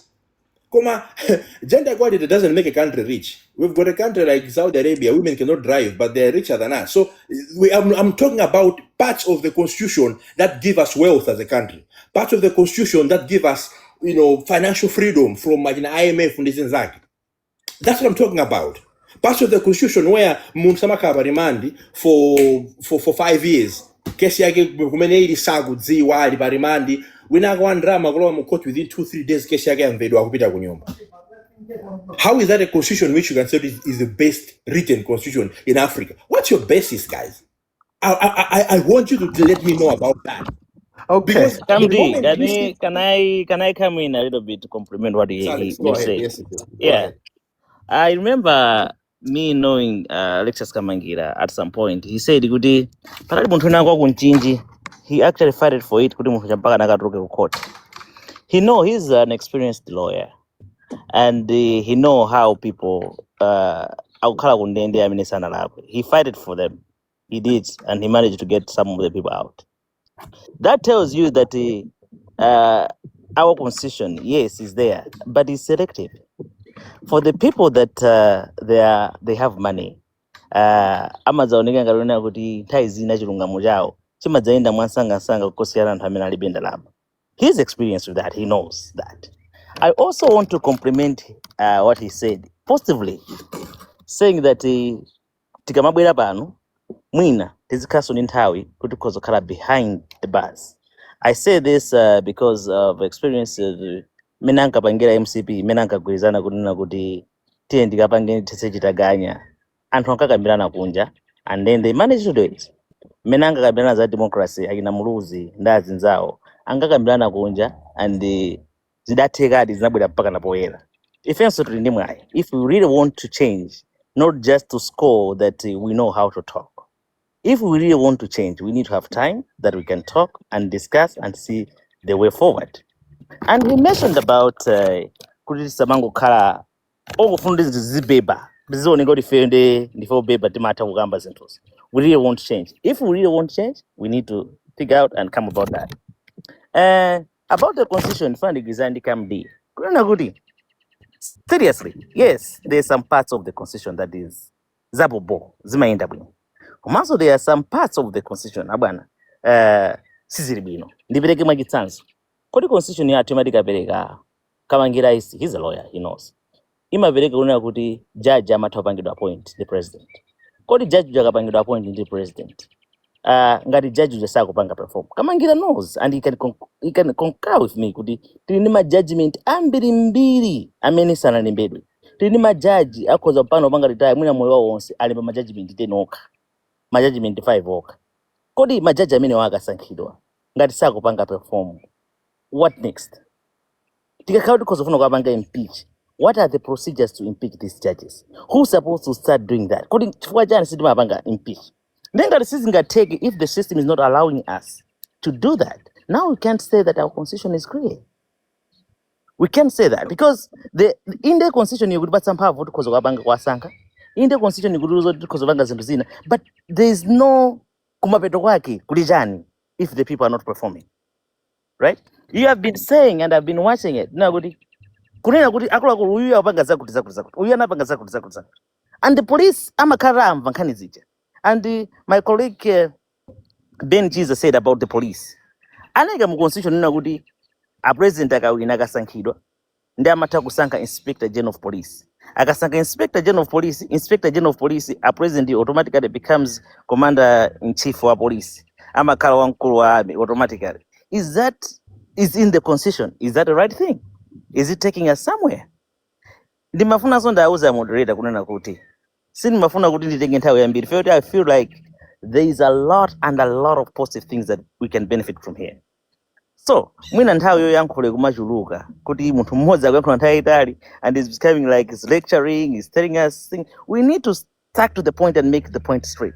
Kuna kuti this is what I want to do, and I don't want to take much time. I want 3 minutes, like 2 minutes. So ndapempha moderator kuti as much as zikubeba zikukoma, can you try as much as to interject and cut people so that zikhala kuti tikuyankhula tukupasirana mukhoza kundidula ngati ndawonjeza kwambiri mukukamba mwanga mutidula moderator. A president EFF Amene bobo mwandonjeza ndemukhoza kudula Okay. koma kuti pafuna ndiyankhe ifa uje come to jana anafusa fuso Wait, I wait, think wait. wafusa wanthu atatu Come this Anamalize. He was cut by the last speaker. So let him finish. Yes. Ndikomeza point yanga akuluakulu. So what I was saying was kuti momi yankhaso Alex Chanchanthu anena kuti judge kumalawi kuti achotsedwe, and Alexius, feel free to correct me there. You might be the subject matter expert on this whole process.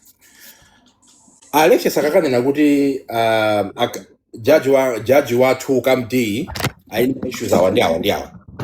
Before it goes to parliament, imapita kai kwa judicial service committee imene makhala pasi ndikupanga analyze nkhanija, then they recommend to parliament kuti ife tabanga tamva izi tabanga na stand is. Of course mu judicial service committee muja muli I think 1 or 2 people nena kuti ndi ma anthu sa judiciary koma muli chief justice muli I think judge moza ku high court.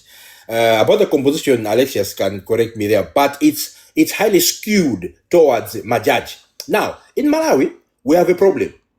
Majaji ambiri up until probably 10 years ago when mwina machokera kunja akaphunzira ma law degrees awo mwina ku Catholic University, maloya onse ni majaji osaku Malawi onse ndakuchango. Okay, most of them, I would say 99% up until maybe last 10 years when people can go to other schools and do it. So they've all been taught by the same, probably same, lecturers. They are friends. So how do you send a friend to catch a friend? Now automatically parliament singatenge case ya judge amenasumiridwa kutisa kupanga zinthu bwino without a recommendation ya judicial service committee or commission, right? There, that law is within our law. Why do we say we've got the best constitution when that provision is there? Okay, now we have got so many judges as many are saying. What provision is this? Come again, sorry. What provision? You're saying the provision is there. Which provision? No. Now, if you go into the actual provisions themselves, I can search and actually tell you where I got the message from because I did the research before I came on this show. Yeah, it's important. Okay, maybe Kamangira, just one question. If you say Goody, there's something that I've missed, then you tell me Goody. Okay, let's yes. go on the provisions. Let's go on what have I missed and what should be there. Actually, maybe just to add, Kamangira, can you Yes. just tell us what is the procedure for the judge to get impeached? No, before I say that, look, conversations are very important to follow the sequence. Right? You're making an allegation, you're making a proposition, you're making a finding of fact. Kuri constitution yathu ndio agwiga. It's section 119. It's section 119 of the constitution. Yeah, what does that section say? Because and Timango Ibanga generalize into it without really going. So I want to, when you're making a statement, because what you're saying is a judicial officer cannot find himself undergoing an impeachment proceeding without the Judicial Service Commission. So you are saying that from a particular... It comes as a recommendation from there to go to Parliament. So Parliament cannot debate that before a recommendation comes from the Judicial Service Commission. Am I correct on that? So I want to see where the provision is indicating that without that they cannot be... there's nothing that in the Constitution. It cannot be done. It's there. It's there. Then kunena kuti Constitution ya Malawi si manena kunena kuti sizingateke parliament osapanga impeachment opanda Judicial Service Commission. Si manena choncho. The Constitution imapereka process yoti itakulusa imakamba za Judicial Service marosi a Judicial Service Commission chimene ingapange. But the Constitution does not prevent Parliament from on its own accord because it has a constitutional powers. Yoita, even the Chief Justice, it has a constitutional powers. Even to hold account, Judicial Service Commission doesn't have absolute power. So we discuss these things. provision ya constitution ili patipo imene mapanga prevent parliament from starting it from its own accord. Osadikira judicial service palibe kuti constitution imapanga prevent this. Koma anthu mukamayankhule you speak a lot of things without basis. Alexia, that goes to what I was saying now. Because when you look at section 119, it tells you what starts the process and then how it ends. But you're now saying, Kuti, there's an overriding where the parliament can still do it without getting the judicial service permission recommendation first. Now, if there's that loophole, it means our constitution is written in a bad way. Because what's a section in, you can so prohibit, it can be overridden by powers of parliament. You understand? Why did That means there's contradiction. That's not a contradiction. That's not a contradiction. Can I come in? Is trash. Can I come in? Our Jackson, constitution now is come trash. in. Ndimafuna nene kuti your questions, the questions that you are asking right now, ndimafunso abwino koma chimene tikusokoneza ndichoti tikuphatikiza mango ndikunenabe example ngati mene tikuphatikiza mango mapineapple ma-oranges, okay? We can't say kuti constitution ndiolakwika simply because process inayake sinaende bwino. That's not true. But what you're saying, I think zinali mu list yanga imene ndimanena kuti kodi ndi ma reforms ati amene tingathe kuwapanga consider. I called that as the independent appointment of constitutional office holders. So if we read the section 75 mpaka na 76 tikapezako za electoral commission, and exactly what Kamangira is saying, kuti constitution ndi mphamvu yoti mukhoza kupanga zinthu zambirimbiri. All we just need to do is momwe muli ma gray areas, momwe tikuona kuti these are gray areas, they are not clear, there is no clarity. Menemo ndimene timafunika kuti no tipemphe atsogoleri athu kuti tipite tikapange reforms achakubwera kumeneko. And inengo, for example, ya imene ndikakamba ya ujeni independent appointment of constitutional office holders, reform imene ndinakamba kuti the first thing maybe what we should consider, the appointments should require first of all public interviews. Chinthu china ndinakamba za independent selection ujeni panels osati mene timachitira padakali pano. The other thing I talked about parliamentary confirmation, at least kuti majority ya house maybe 2/3 izikhaonera kuti ndimene kupanga zinthu kazipeze. And the last one I talked about merit, yes, merit based selections. So amenewo ndi ma reforms tongoti tikangobweresa clarity. Koma when we talk about the actual framework, the whole constitution, akulu constitution is at yabwino. And the other thing you mentioned about independence of my institutions, I also talked about that. So constitutional independence of ngati tipereke chitsanzo anti-corruption bill. So section 12 6 imanena kuti all institutions and persons, let me say if I can get that from the constitution. Yeah, it says all institutions and persons shall observe and uphold the constitution and the rule of law, and no institution of person shall stand above the law.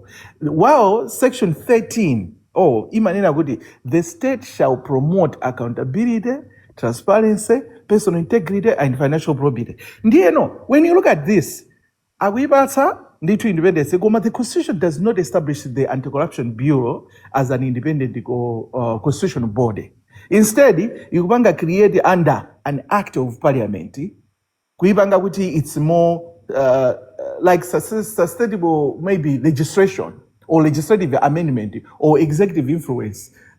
Malomoti aipatse mphamvu payoka. That's why today SCB imakumana ndi ziphinjo zimene timaziona lero ngati zomwe zina So point of order, kumana nazo ngati Okay, Martha Chizulo. point of order. Musanayankhule.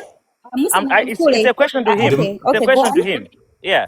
My question is now he's Okay. agreeing that the constitution city on some of the areas because he's not giving Polisi the zingateke kuti anthu amene fundo zawo zikungozungulira And ndimafuna kuti tiende mu line. I wanted kuti you people should go in line. So after Mr. Mwenye ndimafuna kuti go in line. Unafusiga mfuso loti Alexius ayankhe. kwambiri kungondula you know, ngati uyu Okay, lemba panali is funso trying limene to hit a point. Okay. Constitution ndi yabwino si yabwino. Constitution yathu ndiyokuti ndimene yabweretsa umphawi, amene yapangidwa abuse, yapangidwa chino chimene chikuchitika m'Malawi pano basi because we have a useless constitution that needs to be trashed. Tiye tiyambire pamene. allow me to answer Kamti, All right. please. So, Mwina moving forward. I The think Marinho, just I wait. think my Mwina point, moving forward now. Yonena kuti I And think just Mango to clarify my point yanga. Kamdi, before you Vince. finish. Before you Yes. finish. Yes. Nimafuna kuti before you finish it, I think pali zinthu zambiri zimene zafosedwa komano sizinayankhe. So I believe kuti without zinthu zimene zonse kuyankhidwa ndiye kuti the conversation cannot be productive enough. So pamene mukumaliza with that, what you want to say, nimafuna ndinene kuti takambako funso lalikulu linali lonena kuti kodi constitution yathu pa zaka 32 has it done good kapena imayeneka kuti isinthidwe zina ndi zina, of which you people mukupereka maganizo osiyana-siyana. I know kuti opinions differ and that's okay, but now I know kuti we are the youth and ndimakhulupirira kuti pali zinthu ngati achinyamata zimene ifeyo kuti mayenekapo titengepo gawo. Amanena kuti development ya dziko simayamba with the country itself. Development starts from a person. You as a person needs to be developed without you going out there kukanena kuti I want to develop the community. Iwe songa magone pasi pa bridge today nkunena kuti ufuna umangire munthu ina nyumba. So as a person there is a part imene ukuyeneka kuti utengepo ngati munthu pawekha. We can have this conversation mpaka usiku, but then by the end of the day we won't have a solid ujeni yonena kuti by the end of the day tagwirapo. Moving forward ngati achinyamata, what part are we taking ngati achinyamata ponesesa kuti constitution ya dziko ikugwira ntchito? Iweyo pawekha ngati wachinyamata, what are you doing best kuti constitution ya dziko, whether it's kuti isinthidwe, whether it's kuti ikhale yomweyo, komano pali zinthu zina zake zoyeneka kuti zigwire. Tikaona makamaka kumbali timakambako za ku judiciary kuti kuli katangale wambirimbiri, katangale ali kuma ujeni ma constitution ambirimbiri, but then ngati achinyamata what do we need to do kuti ma problems amenewo apangidwe solve? So with that ndifuna kuti iende in line, the conversation should go in line. Then ndiyamba ndi Kamdi, after Kamdi we'll go to Mwenye, Kad, Dennis Mahada, Alexius Kamangira, and then the conversation will flow like that. Thank you so much. I'll be giving 3 minutes to each person. Commander Chulida kwambiri, as people have mentioned my name, so it's unfair. Unena kuti, like everyone is mentioning my name and then you're giving me 3 minutes to everyone else. But also, zinthu zina zake zingogwiriridwa masamba. So conversation Exactly, yes. But go ahead, Kamti. Go ahead. Thank you. You are the moderator, madam. We will listen to you. You are the power. You are the power. Panopa ifenda nchito antagwada. Panopa panga. Point of order. Kamti to you. Point of order. Point of order. Before Kamti comes in. Okay, I think in your time, Muzabanga explain. I'll give you some more minutes for you to explain better. But I just want, because I think if I'm a basic, Mazibanga contradict. So I just want good conversation should go with the good flow. Yeah. Point of order. I think Moderator, point of order. as a gesture of goodwill, I'll give Kamangira my 1 minute, so we can have 4 minutes out of my time. Yeah. So I think Zabine and Kulagale. I think what I was trying All to right. say, my basis of the argument, in my example that because sometimes Zimagan cross into Pasafe said, also my example, and sometimes people don't understand what we're trying to say. No one here is saying the constitution is total rubbish. That would be useless to say and actually wrong. Koma katangale amapezeka pamene pali ndalama. Katangale ku Malawi akupezeka pamene pali ma loopholes within our constitution. Ma loopholes athu amene tili nawo ali part of the constitution. Chifukwa nakhala ma loopholes aja mulibe. Bweza nthawi kumavutika. Katangale sangathe komano bweza nthawi kumavutika kuti achite katangale uja and there shouldn't be any consequence. There are so many loopholes. For example, how we do procurement. I think 2 weeks ago, Kanyagu Dodma, where they, of course, I understand it's during an emergency, we scrap off, normal procurement procedures, but there's no audit being done. I think someone mentioned about how useless, for me to use that word, our national need services. But we have to understand those areas that made of Sinte, because without areas amene achimwene katangale samabwera pamene pali umphawi amasaka pamene kuli ndalama So what I'm trying to say is the fact that a couple of my friends here believe that our constitution is one of the best in Africa. For me, I say that is tukupolisha mwamini amene manabada kalagali makumbukia Sofia sili mapolisha yaya timango chapa yani kandu vala mwapita kuma tukupolisha mwamini. We can't say that okay, we can say it, we are free to say it kuma it doesn't sit well with me because I am in a country where the rule of law is available. It works. I'm in a country where ikamata 2-3 weeks in kani kapita kukoti maona progression yankani, whether you're rich or you're poor, regardless of your good in your pocket zikenda bwanji. When people see justice ena maoba kuba, when people see the punishment being given kwa ntamena kubanga infringe over mamland wena in a fast fair way anamaoba kuba. Malawi doesn't have that. Because it is there, but there are some loopholes where people can now hold the country at ransom. It can hold it at ransom. The fact that someone can wake up, called Sata, and hold the country at ransom, we can't wake up here and say our constitution is good. We cannot say that. Now, I'm going to yield now because my 1 minute is Pastor Alexius. I got a candy in DJ. So as I promised, I'm going to yield now for now and Zanga Yankuri. I still kulongosa kwanu simona yanke what exactly my question was. My question is moving forward tikwenika titani. So I think that sina Okay. yankidwe mu Fine. So you know, I'm a very big proponent of scrapping this whole constitution. Keep the provisions that work, but we have to get away from having amendments. My amendments, no, we need to have a new constitution that keeps the good things and completely removes and rewrites things that don't work for us. Things like land laws, mining laws, all those things. We have to make sure we write them, and Malawians should be involved this time around. As it Ziwa, and then we should sit down and make sure, okay, fine. Benjis are going to the federal state. What should work in the federal state? Should you have it or not? Malawians should be involved. Not a few PhD holders. I'm trying to get my PhD, but sit down and then write a new constitution. No, we should be involved. Then when that happens, that's what we're gonna end up being in a place where we can say, I think Malawi to be utogolo.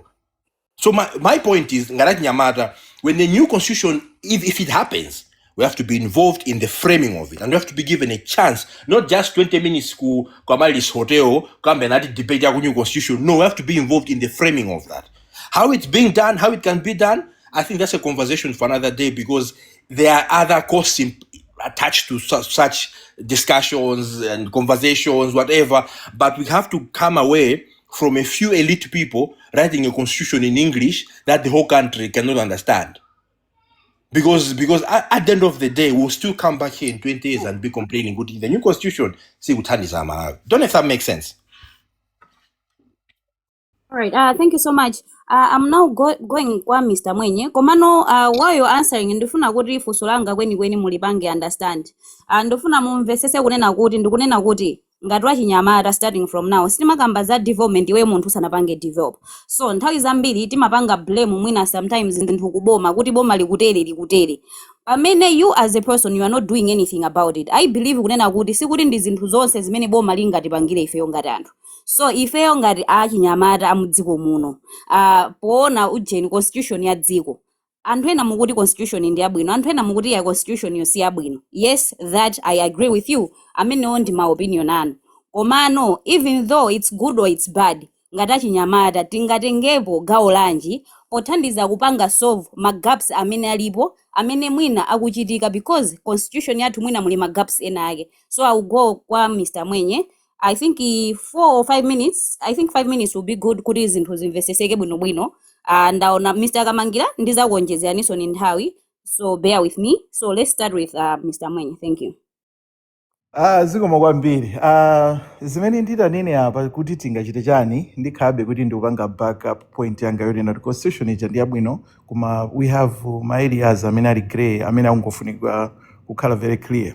So number 1, ngati achinyamata, what can we do? Number 1, what we need to do is to know your constitution. Because conversation imenda imvesera, I think pachuluka kwambiri ma speculations, ma assumptions. chifukwa kuti kwadimake sikupezeka chimanga ndi constitution chifukwa chakuti kuti koma no. The first thing is we need to know our constitution. That's going to be our constitutional basis. So tikapita ku section 12 imapanga establish the principles of constitutional supremacy imene anakamba kamangira ija imene yoyo and kuliso the rule of law and accountable governance. So the first responsibility is for everyone here on this panel, all the youth of Malawi, to read and understand the constitution.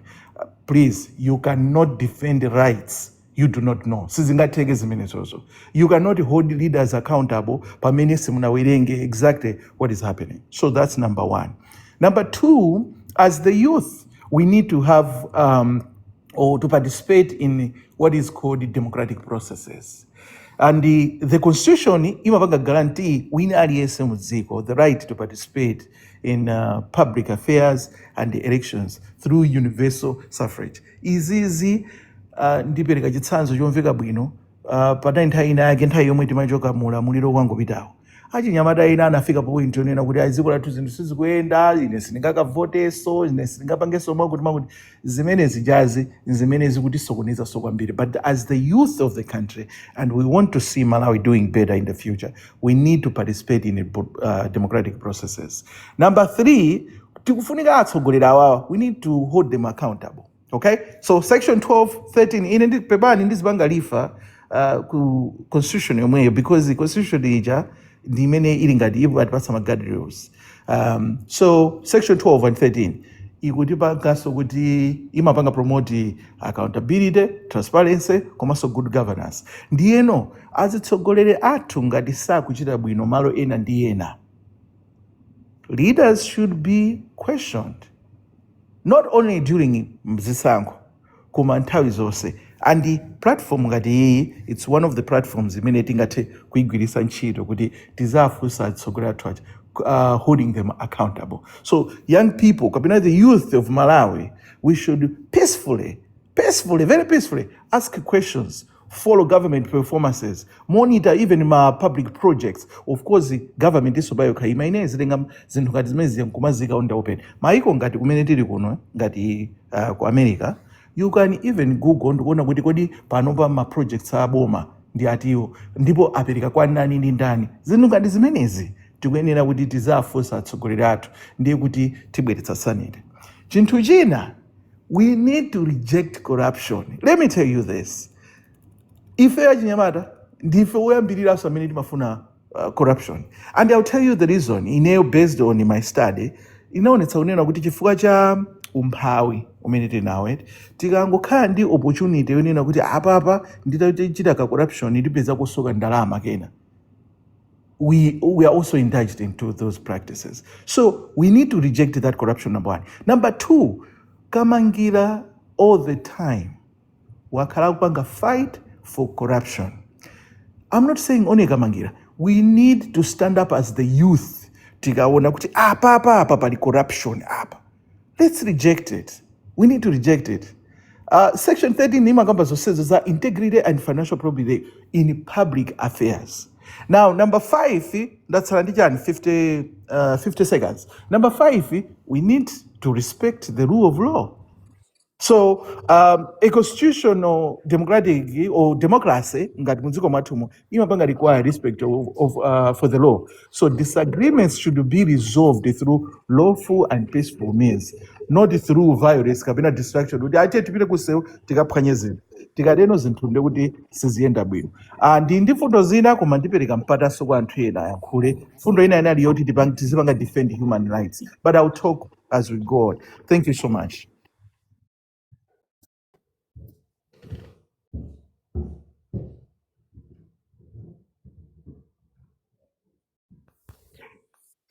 Moderator.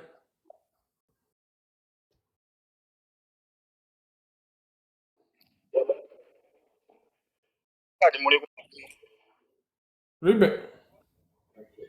And I'm I'm sorry, I was having a bad network, so Mr. Kad, I'm giving you 5 minutes. I like listening a lot to the to the intelligent minds that are here.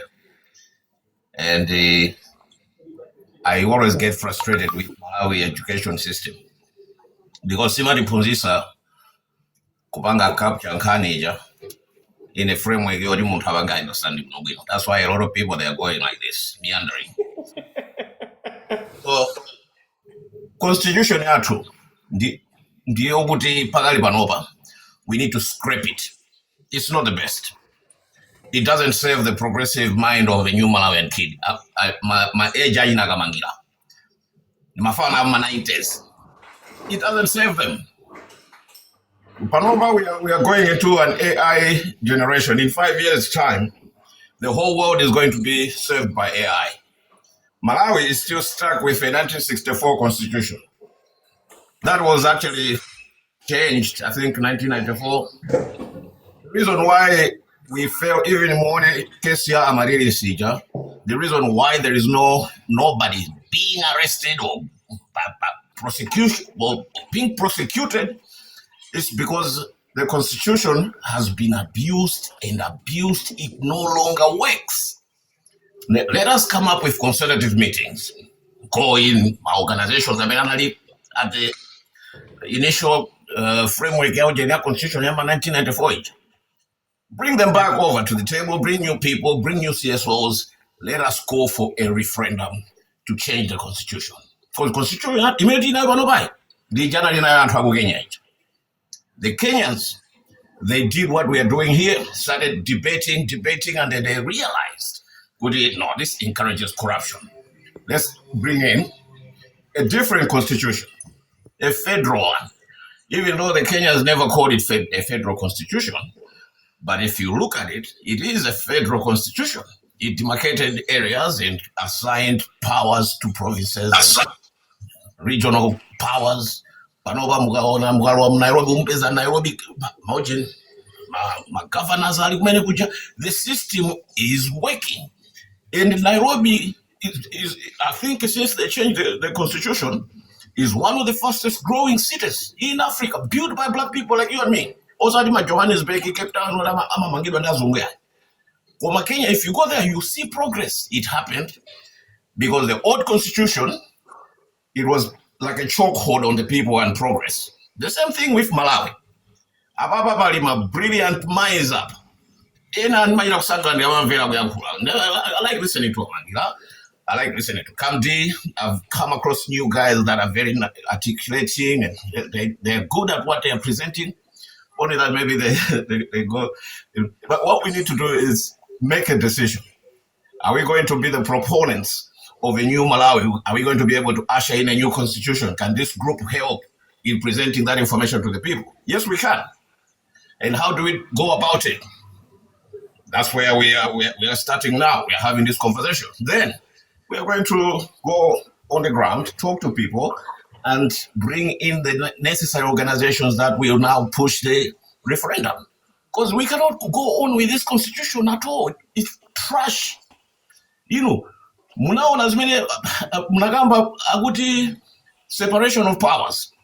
Somebody said good parliament still can summon judicial service or whatever, my judges. I'm not going to but my judges are not there is separation of powers.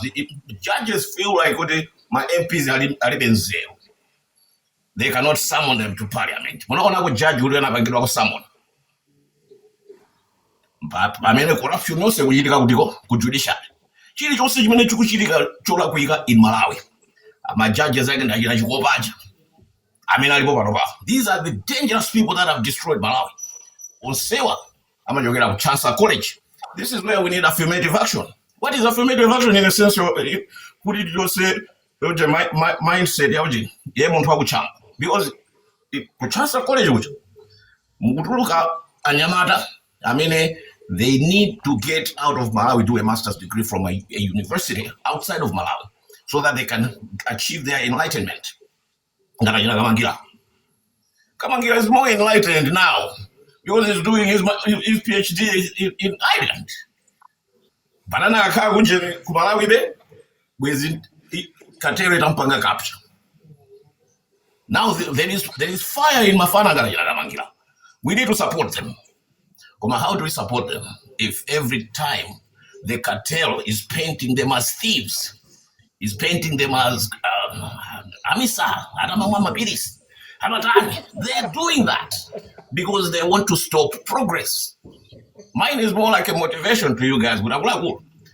Tasintani, the way you debate, Panova, decide. How do you make a decision that is going to effect the real change in Malawi? Call for the referendum. Start from there. Kulima organizations, Manova, European organizations that are working in Malawi and operating in Malawi, they also support a new constitution. They know. My judges, they feel like they own the country. That is where it is wrong. And from Seaja, so swao, the Chankolosco, inayo ni madini kama muona age kanyongolo ni gato ni kanti nzira ndima jira kuona kuti these are the people that destroyed Malawi. Waona madafu veda ndamina chao because aliyese anaphunzitsidwa ndamina cha. Now you cannot have Zigo lisipangidwa running the one law school. Mr. Kadi ndikupemphani kuti mumalize. I think your time yatani then ndikupemphani kuti let's talk about bringing in a new constitution. But let's have the debate for referendum. That is the next topic. Are you? All right. Thank you so much. Mr. Dennis Mahada, ndokupasani 5 minutes. Zomo kwambiri, Madam Moderator. Of course, ndinagwirizana ndi imene discussion imayendera. One, I think imene criteria yonena kuti munthu 10 yake izifika pa circumstance otani. Zikhala kuti amene otha kuyankhula msanga amakhani mpata woyankhula. And pachiyambi, I think munandika munthu amene nali ngati kuti ndipange open argument yothetsa constitution and how munafunsa mafunso ambiri. Ngoba sinapasidwe nthawi mafunso aja ndo ayankhe mpaka ino Alex Kamangira apezerapo mwayo ndipanga and munapereka flow kwa anthu kuti andifunse mafunso koma mafunso aja atangoyamba sinapasidwe mpata woyankha mpaka nainasandwa ngati changu boka. There I think we will learn from there as we go masiku now. Panali argument tunena kuti body constitution ili for its purpose. Purpose ya constitution ndi chani? Palibe anthu akamba za purpose ya constitution apo. Akumangopanga deflect kuyamba kamba za ma policy. It's okay kunena kuti constitution ili bwinobwino tisiye yomweyo. Koma kuthongo fotokoza zimene zili bwinozo, zili fit for its purposes. Utonena kuti ya constitution isili bwino. The new fotokoza zimene sali bwinozo. Bamumati constitution ili bwino, koma isali bwino ngambo chwa za zinthu zina. Constitution isili bwino ngambo chwa zinthu zina. So yasanduka debate ya topic yola kuika. So contribution yake sina yone bwino right? I think tiphunzira po subwina as we go. I believe kuyankhula kumbali yanga. I believe aliyense ali background osiyana, ali maitanidwe osiyana. Alex Kamangira ndi anthu a human rights, akufight against corruption. Phunziro Mvula, they've been activists, the politicians. Dr. Washington Mwenye ni academician, I think they'll be politicians. I said the background yake amaona intervention imenanga tenke. So timulole Mose akhale rulesa anthu wigipoto. Then timulole so Elijah akhale ndi Jezebel. You see? Ine kudifusa ndaisenza mbiri ndapangopa iti youth for monitoring change kuti sithe constitution zitatu. Nazidika kuti what I need is way to go. Kumbali yanga, I want to constitution is achoke. Ndine mwana wa munthu amba, priority yanga ndi welfare, umoyo wa anthu. Ine sine elite ine sindili kunja, timalima madimba, sife ma PhD, doctor ife Ife priority yathu wati dziko likwenda bwino, ndi welfare. Umoyo wa anthu bwanji. Blanket yayo kuoneka bwanji. Mwana wawo ku school amavala sapato utani. Chakudya pa mpale pawo chimaoneka bwanji. Zimenezo singazipanga achieve opanda sovereignty ya miyala yathu, opanda sovereignty ya ndrama yathu, yopanda structure imene kuyang'ana local government ngati boma lalikulu, you see. So ndikamaona constitution ndikuona mangozi ngati amenewo, and amene akuona mangozi ngati ena, that's okay. So koma musanene kuti Mahata suli practical iyayi, ngati ino chinthu simungachikwanitse simayitanidwe anu zosatheka zimenezo. Zosatheka ndi inu, ifeyo mayitanidwe athu ndi amenewo zatheka. Ndiyankha funso lanu chomwe tingapangepo kwa ineyo my aim khala ndi political power, and yosatinso iliyonse kumakhala president. Why ndimafuna kukhala president? Ndimapanga believe kuti president uli ndi mphamvu yosintha mawanga. One, tsiku lina utokhala commander in chief, mkulu wa nkhondo. Tsiku lina utokhala head of state, ndikuona anthu ophunzira kusokoneza head of state ndi president wa executive. Zosiyana zimenezo. Ndizakhala ndi mphamvu yokhala head of state. Ngati head of state pichimo chimene ndikuchita, ndizakhala ndi mphamvu yokhala no president amene ndikuyendetsa executive. Muzinthu zitatu zimene zizi, it means nthawi imene ndafunika ndisinthe law zindiphwekera. Tikamasewera golf, ukamanyamula mpira kuyambirira, nthawi inde kundibalitsa ndimakhati yamba countdown ngati yabweraso sinzoenda some seconds angati wamitsa ngati. Koma What is a minute? Oh, let me plead kunena kuti Mahata no extra 5 minutes. It's fine. We Yeah, will be that's what I'm here. doing. We're here. Let's listen to him. Let's give him 5 minutes extra. okay, then Yes. mundipanga update katsa 2 minutes. All Okay, right. so I will. tikamasewera golf, player modzi ali ndi ndodo 14. Akamanyamuka poyambira ndodo yake, target yake ndoti ichepetse mameters oyandikira kubowo. Akamapanga approach, target ina ndoti mwina utukule mpira base unalowa koipa, unagwira muchire mpaka nakamaliza boli chakushinya. President ali ngati player wa golf, you see. Lero atakusanduka head of state, mawa atakusanduka mkulu wa nkhondo, lina atakusanduka executive. Ine chinthu chambirira nzafuna kusintha constitution akuluakulu, and imene ndizayisinthire constitution sindizayisintha constitution mopanga konzati anthu ambirimbiri ndikudziwa simugwirizana nacho koma ndifotokoza kwaya. Chifukwa kuti zolakwika zonse za mu constitution ma beneficiary ndi system yomweyo. Kunena kuti tisintha constitution limodzi ndi system ndiye kuti palibe chene muchite, zingati muzikolopa nyumba ya matope ndi madzi amatope. Then chachiwiri, kunena kuti tingosintha molakwika, that's okay ngati mufuna mungopanga improve kandulo. Koma nenda nena kale silufuna kupanga improve kandulo, tufuna kubweretsa babu. Babu is better than a candle. So kwa ineyo I'm okay ngoyipanga boot out constitution yosage. And atomati ngati waipanga boot out constitution inakuvotera kukhala president constitution yomweyo, but immediately votera kukhala president musayiwalenso kusintha ndodo ya gofu ina for nditakusandukanso ndi mawanga mkulu wa munthu wankhondo. So state of emergency ndipitirirabe kukhala wamkulu wankhondo, commander in chief. And see lawlessness for state of emergency simapangitsa dziko kuti ichoke malamulo, imangopangitsa dziko kuti khaine malamulo ena wairo mukuyika lamulo linalo. Ndanthu amati koma usangopanga amende bwanji nosaba mulizovala zinang'ambika ndangati mwavala chovala cha chigamba mataya chovala chikang'ambika, koma ufuna constitution ndi muboka muzikuyika zigamba usangotaya bwanji kubweretsa chilo. So you are focusing on the wrong things. Mukupanga focus on kuchepetsa mphamvu ya president kupota ipanga abuse. You should focus on choosing the right president kuti sangapanga abuse. So mukumpanga stupid president mphamvu ndo sangokhala ndafuma azikulamulira ndi bwanja ati you choose the right president, mpase all the power. And mairiti mwendi syndrome imodzi. Mapanga igino chilichonse cha umoyo wa munthu. You are just focused on kumene kukulowa mphamvu. Makhala ndika envy. Anzanu ma professor anzanu mona tenga president, ziphafu zonsezi. Machero sika. Ndi envy, you're not thinking of using logic You see? Ndizipanga conclude pompano. Kubabe ndifuna anthu amene mafunso aja mati yanga ndi theory si practical. Mundipange prove apa because mangonena mangopanga speculate.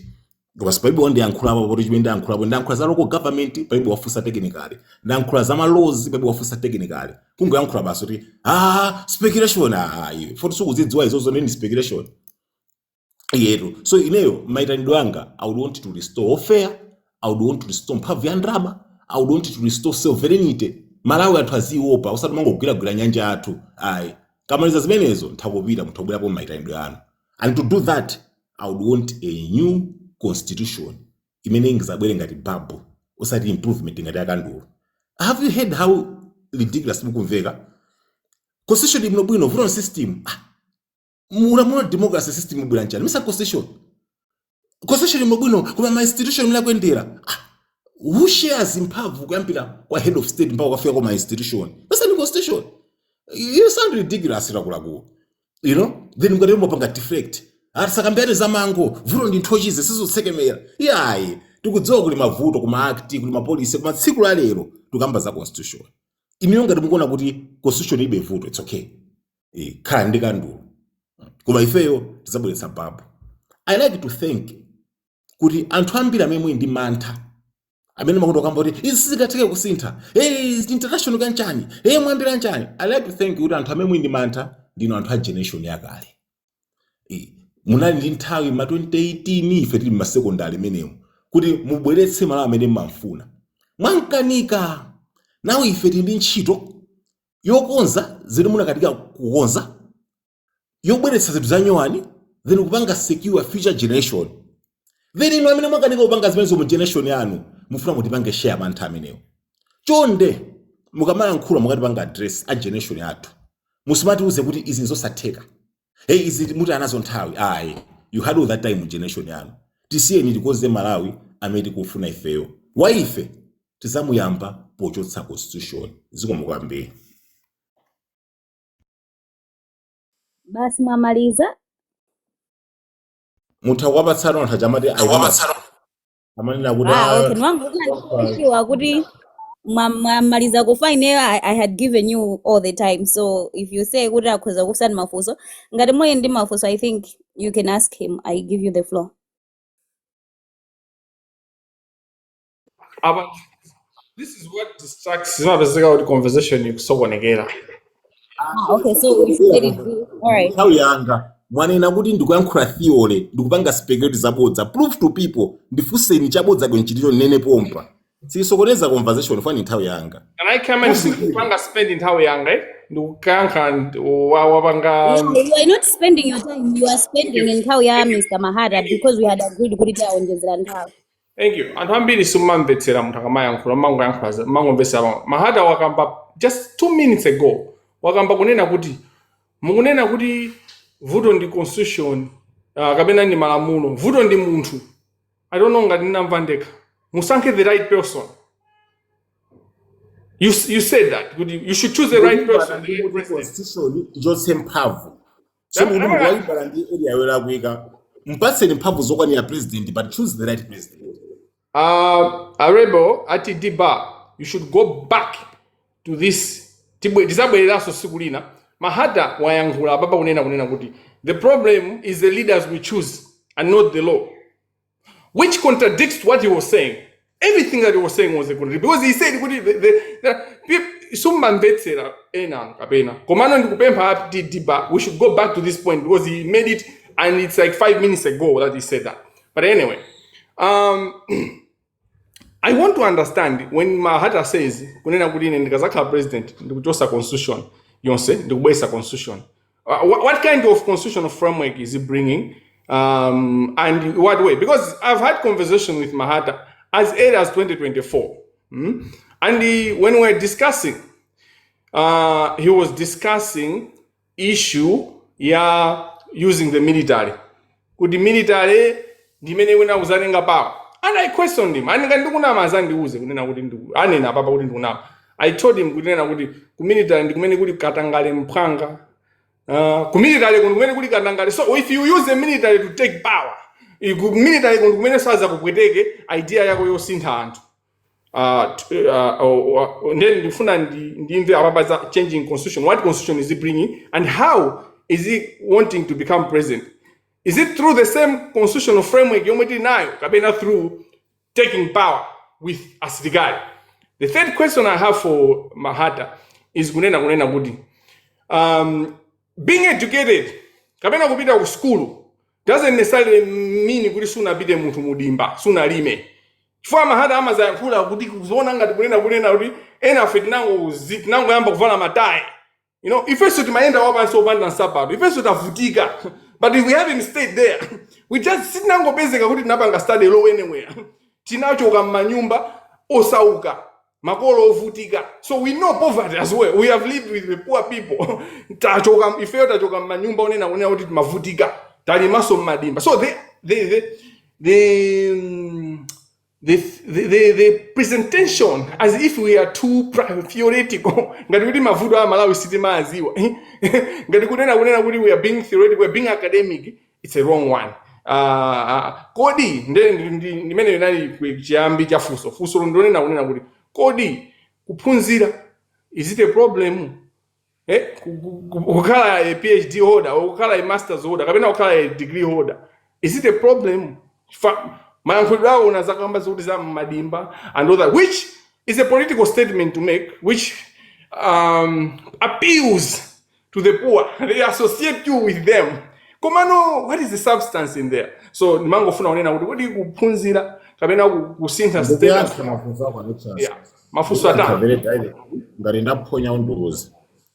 Musaiwale kuti ine sinapatsidwe mpata yankhula kwambiri mu conversation. So ndimapanga summarize. Everyone.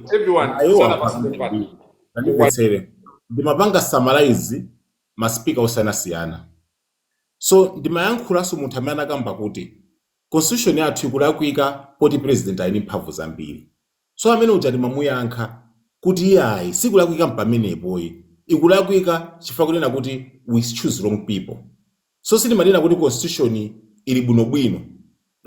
Koma pene ndikuloza kulakwika pa ineyo ndipene akuloza iyeyo posiyana. So I think that one must have been munthu amene akamba za appointing powers. You see, so kutenga zinthu out of context kuphatikiza, just don't forget to manka different speakers. Tukakamba za power, sinakambeko kuti military zatenga power. Ndanena kuti anthu amene amadandaula kuti kuichotsa constitution ibweretsa ina, that gap imabwera ndi lawlessness. Then mati iyayi, that gap sibwera ndi lawlessness. Chifukwa kuti kumakhala state of emergency. The military is in charge of making sure laws are being followed. Sinakambezo power kupita ku military. Koma ukusokoneza ndi point yanga ya president as the commander in chief. I told you kuti entire state of emergency, he has an advantage. For even president wake wapita ndi constitution yachokayo, commander in chief wake watsalabe. Because state of emergency has handed over to the current commander in chief. Tifakena kupasa example ya golf course. Kuti ndi player yemweyo koma kusitha ndodo. So you're also quoting me out of context. Typical lawyers, when you can't take facts, you give technicalities. Koma ndipitirize. Sina kambeso za kusaphunzira. Ndakamba za elitism. Ndikanthenda kamene anthu ngati inuyo. Mukapita mwatenga PhD, mwakhala ma workshop, mwamba kupanga interact ndi anthu otsogola pa mwamba. You forget kuti you are elites. When I was giving example ya Mudimba, I was not talking about munthu wa Mudimba kusaphunzira. Ine ngati neyo Dimba. Kuti madzanga ayende ndo ndapanga calculate from discharge ya pump, discharge ya mtsinje, total head size ya nozzle ya sprinkler ndi school imene yoti anthu ali kutali nayo. So the fact that ndili Mudimba situpanga advocate umbuli, ndikupanga advocate struggle. Tindi anthu anopa anthu amba pa ground. Fera kakwera zimatipanga affect ifeyo. Nsika ukagwa oma crops zimatipanga affect ndifeyo. People like you ndanthu enda mu workshop kunja. You can't know that. So in Magamba No, moderator. Interjection. No. I can't take that. I can't take that. Can I? No. Can I plead for peace? No. Can I plead for peace? Moderator. Can I plead for peace? Can I plead for peace first? Can I plead for peace? Yeah. No. Okay, I I can't plead take for that. peace. Okay, I think Mr. Mahada, your time ikusala ndi 14 seconds. Can you finish and then we'll go to Mr. So before he finishes, I want him to withdraw that because he believes that I don't like when people think that the people that they're outside the country, they don't know anything or they don't know what's Yeah, happening in the ground. take I it don't like also. that. It's a fact. 40 seconds. You need to withdraw that Madam statement, boss. Govina, 40 seconds angakuitenga munakapatsa No, yapo. yeah, we can even give you 2 minutes. We can even give you 2 minutes. But what I'm Yeah. saying is simple and Well, have you seen straightforward. how Kamangira has We twisted my get point affected, yangu Abana. kuiva We pay kukana taxes. school? We buy things in Malawi. We get affected even if we are living outside the country. That's not right. You need to withdraw that. Ayi, ndimalize statement yanga. Mubanga withdraw my behalf nthawi yanga. What You need to maona withdraw that. Kamangira, Madam Govina, No, help you're not me. going to. And then what later? I mean, we can't take Okay, that. can I beg your We pardon, can't. I guys? can't take that, man. I can't take that. He needs to withdraw Basiga, that statement. if All you right, don't take can I it, take the Mr. Mahada, can you That's not please the let truth. me speak? That's not the truth. Okay, You're both you're of lying. you, can I get in first? Moderator, tengani. Mahata has made his statement. We don't agree with it. sinamalize 40 We seconds don't anga agree with him. ndisiyeni. You can't stop him and or force him to withdraw. Let him proceed. Okay. Mr. President Mahata, Um, proceed. Hey, so I give you 10 seconds after Malizan, Mr. 14 Mahada. seconds. So pamene popo Kamangira kutwista point yanga kuti ulekeka tikupanga promote umbuli, but what I was trying to say is I'm against elitism. So when I say kuti anthu amene ali kudimba, I'm not saying anthu osaphunzira. So wakamba kuti are you promoting kusaphunzira? So that's what I wanted to clarify. I'm talking about elitism. Maona papa amene takamba za constitution, wakamba kuza ofenda. That should tell you what I'm saying. I say kuti hey, separation of powers. Hey, cha, wo fair wakamba kondani. Elitism imeneyo. Kantenda kapena anthu amakayiwala kuti anali anthu amba just because amba kwenda workshop kunja. I rest my guess. Okay, thank you so much. Mr. Alexius Kamangira, ndokupasani your 5 minutes. Thank you. Choyambira ndithokoze atidi bar potitana. Chachiwiri atidi bar ninapanga complaint. Ndisanapange appeal this kuti mmaika oyankhula ambiri. You can't have a complete conversation ndi too many speakers. Ndikupempha kunena kuti mupange discussion pazakhale ine ni Mahata. Tizakambirane bwino tizaunguze khani bwino. Pachuluka zambiri neyo ndatchulidwa mu zinthu zambiri. Choyambirira nchonena kunena kuti anthu amene amakhala kunja they are ndi anthu amene amasamala anthu ambiri ku Malawiko. Ngati mimoyo ya anthu ena ikupitirira ku Malawi chifukwa cha anthu amene akukhala kunja. Dziko la Malawi should take example ya Zimbabwe. Zimbabwe ndi dziko lomwe linatheratu chifukwa cha ma policies amene anachitika nthawi ya Mugabe, and panali ma issues ena amene anabwera chifukwa cha azungu aja amadana ndi kuti alandidwe malo, koma zina nayiona kuti achina Mugabe aja anali akubana limbava. So we need to distinguish this view. A point imene bwana Mvula amayikamba kunena kuti we need to take also responsibility. Pali zinthu zimene azungu aja amatipanga nkhaza. There are things that the white man will take advantage and wants us not to progress. But there are also things that we black people, we don't take responsibility. We tima phanyana toka. So the problem with the thinking, the philosophy that Mahata brings is that he puts blame on the international community and all those kind of things without taking the local responsibility. Chimene chimachitika mu dziko nchonena kunena kuti in any system, even mujipani kapena mu conversation imene Mahata amapanga lead or group movement imapanga lead Mahata, the people that dominate, they are the ones that will be forward. You know, so I'm being practical. Alimi amene amabezeka kuti akuchita bwino even ku Malawi ndi amene ali ndi ma connections amene akupanga dominate anthu ena andi majanjana apeza market ya zinthu za 2020. International community je imazisefa yokha. Ngati dziko lanu lili ndi ma leaders opepera opusa, you are going to go down kumene. Chifukwa ena ajaziyenda and they will take advantage. It's a survival of the fittest. Bwana, life in the chonto, life is charity. People don't do charity. Timapanga charity ndi ena chifukwa timakhala kuti chifukwa cha religion.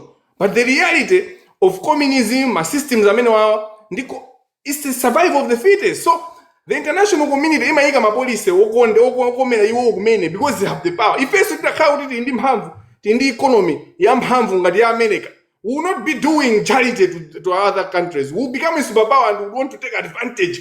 You need to have leaders that understand these things and do their duty to save your nation. Sinkhani ya charity kuti nakazitiganizira ma Americans kapena chanjani. Ndibwere pa mafunso ambiri amene come D anakamba za constitution yathu ndiyo lako. Ineyo mwina ndiyambe Mahata anapanga point fankhani ziti mazikamba wina akamba ndezi vangu balalika. Anakamba point yonati mukunena kuti constitution ndi yabwino koma simukamba kuti constitution ndi yabadi. Ndabwera ine constitutional lawyer and I know the constitution guy. I've studied the constitution. Constitution ya Malawi is one of the best. How? First of all, it talks about supremacy of the constitution. Mphamvu zina ziti zonse zili under the power ya constitution. Sungabange china chilichonse. Imene ili section 5. 2, constitution ya Malawi imapanga za separation of powers. That's why you have parliament, you have the judiciary, you have the executive. Separation of powers is important because zimapereka kuthekera kwa asogolera ama branch amene wawa kupanga zinthu chisogolo osasokonezedwa ndi branch ina. And this is one of the key issues. Separation of powers is one of the key issues. Imene ima mupresa president. If you have the right speaker and if you have the right chief justice, president uja amaina kumanjenjemera ma speaker aja. Speaker saina kumagwada kwa president. The way our constitution is, speaker amaina kukhala very very powerful. Ni munthu wankulu amene ujayo speaker. Osati kumakagwada kwa president zimene mapanga aja na Sulemani. That's not the spirit of the constitution. So the constitution is brilliant in that separation of the judiciary and then the power. So let me take you in classroom because tikangochoka apapo sakulowesa in class tikawuli I've done injustice.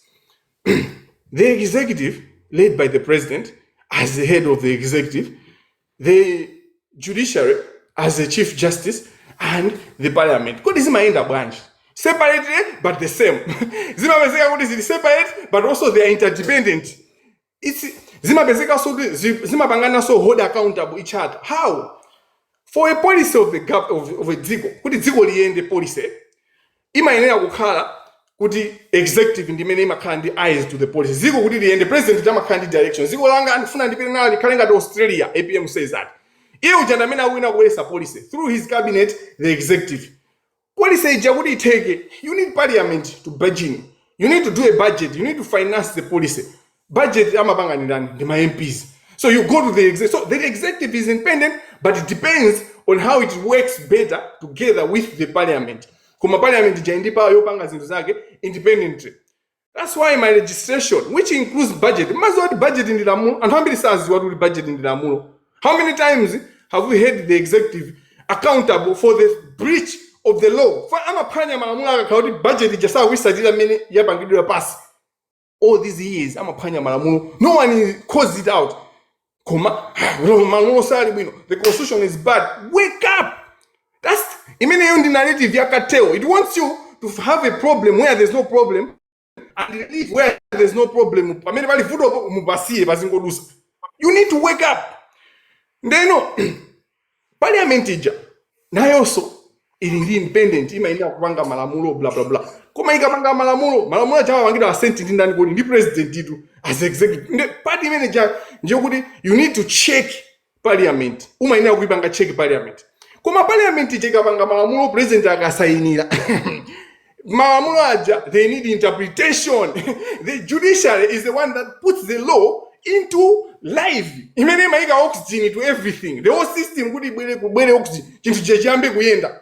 So ndakuuzani policy, the legislation, and then the interpretation of the law. The constitution is brilliant in that sense. You don't know the constitution, that's why you say, yeah, constitution. You don't know what you're talking about, man. You don't know. Learn first. If you want to bring change, that's the guy. And don't learn it.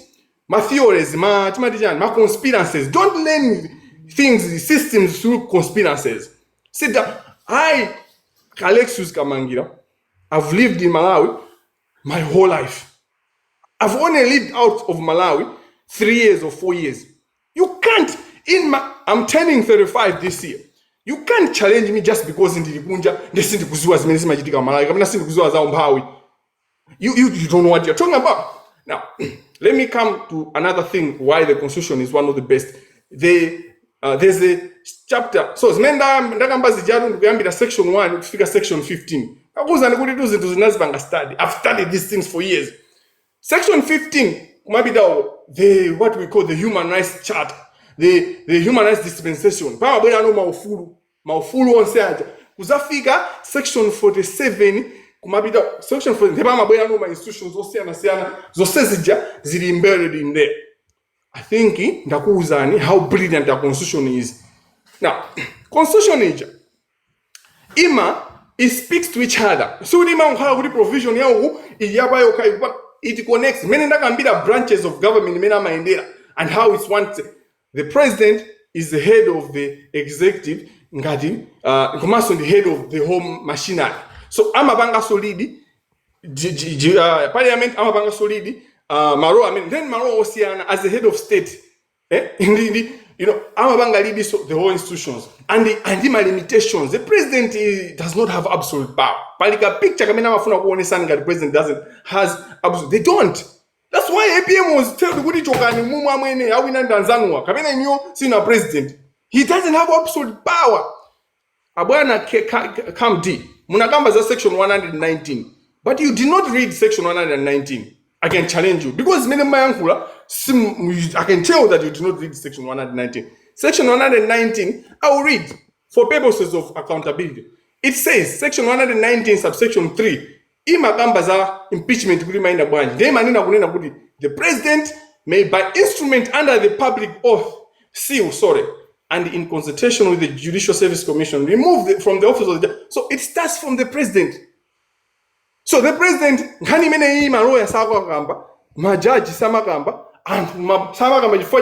they don't want to hold the president accountable for my problem now with judiciary. Largely is also it my with executive with your president and for politicians south na judiciary is banga operate buno. My judicial officers are compromised. The politicians will get away. They are compromised. So who benefits? So when the judicial officers are compromised, it's the politicians that are the biggest beneficiaries.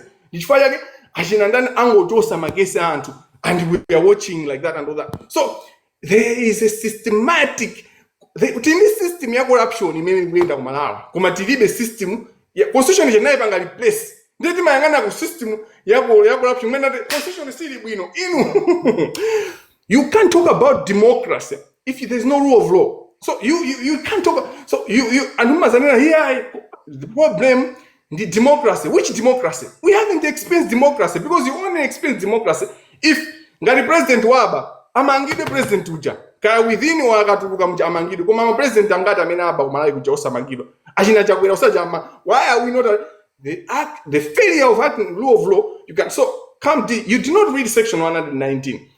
Ndimalize ndijani kwa the point men mafuna kuti ndiyese kuyankha mafunso onse komano mungobanga tsiku tisayankhulane and is specific ine mahata tisakambirane za system change and what he's talking about because I'm insisting mahata amagamba zinthu za surface and amakopeka ndi zinthu even Chilima was a hero mpaka na manoba anthu amapanga idolize.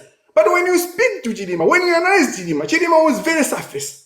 And when you dig deeper, his friends, when you look at his friends, you knew kuti munthu jasama pili za siku. Makamba pano za chanchani Chilima anapanga ma reforms and all that. Kodi Chilima anakhala vice president of how many years? 10 years. You're telling me a vice president doesn't have powers? Ndizaboza zimene amakuza no the vice president doesn't have powers. Ndizaboza. The vice president has good powers. And the general it's part of the cartel system. She has power. She's a vice president for God's sake. She can demand, no, constitutionally, my office cannot be rendered like this. Is not when the constitution says you shall delegate. It doesn't necessarily mean that then you decide to do not delegate to render the office of the president or the vice president useless. The law cannot allow that. So, as a lawyer, Dr. Jane Ansah, is part of the cartel. She's benefiting, she's getting money and all that and all that. I'm a kupitisa by TV, but aya mkulamungu kanga inukumaona ngado akuzuzidwa. Muntu oda akuzuzika akumva moto angangokhala basi kumangoonera. Kufuna kundipa. If they want to kill Jane Ansah, they will kill him tonight. If APM or the want it. Wrap up. Yeah, I'll wrap up. If the DB machinery, they wanted to kill Jane Ansa, they would kill her tonight. Because they control they control everything. Now, let me come now to Anyamata. Moderator watu watifusafusa. Kuti tipange jani. I think I don't have to explain to me as young people what you have to do, because I am doing it. You need just to follow. And people who undermine what I'm doing and what I've been doing for the last 2 years. But the people that are corrupt, they know how powerful I am. And I don't need to become president. I'm not saying I might not decide to become president, but as I speak today, I haven't decided to become president. Why? Because I don't need to become president. I think it's beyond that. It is good. And I president, I'm a captured by the cartel. So, many Jaguera, I'll give you a livid example.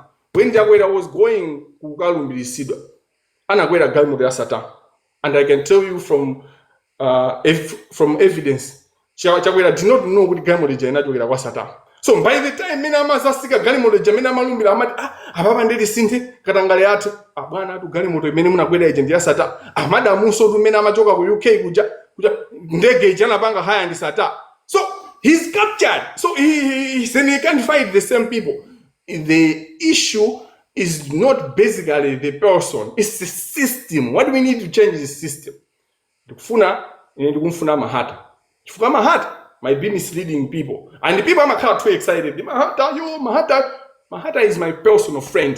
And I like Mahata because he has at least a philosophy. And Mahata wants good for this country. But it's not enough to want good for the country. You need to be knowledgeable and understand how systems work. Because you are misleading people. The cartel can survive in that. Can Ispanga swim. Because Mahata can't survive in Malawi. Singapore operate on its own. You need connect. You can't work on even America, even in USA. Singapore work on its own. They want to connect with us because they need us. They fail. Many big as America. China many big. Why do they bring their money here? And because you need connectivity. What you need is to strengthen your systems, have people with vision. People that love the people and that want to change. And not going to basifiti and it's a system yet. This is not 1929. This is not 1800s. We are in 2026. I, Alexius Kamangira, actually Alexius Emmanuel Sulombera Kamangira, I know what suffering is. Ndagonabo nyumba osaja ineyo, maswaja kuja. Poverty, I know poverty. Ndapitapo kumunda, kukalima, kuna migango, pasi Lombera. Mpaka na pano timalimabe. I know farming. Ine ndikuziwa kupita ku school kuyenda ntunda opita hapo. The fact that I'm doing a PhD or I might get a PhD in future doesn't make me unaware of the poverty of the people. My blood is Malawi. You know, my skin is Malawi. My thinking is Malawi. And actually, it's managed on how is it? It's managed by Zambuyo. Couldn't in Malawi. Fine, I was Kenyan. Because the Kenyan Gen Z by now. Nina Kaudam South Africa. The work that I put on you Malawians. If I was Ugandan, if I was American, Charlie, thank you. Okay. I think next time mumaina oseo mundilembere ndizaachula bwino bwino. I think your name carries more weight mungaachula oseo. Thank you so much Council Alexius Kamangira. And nipeleke 5 minutes kwa Mr. Alex Chantunya for you to speak. Then it is apita kwa the millennium, so another 5 minutes. Thank you.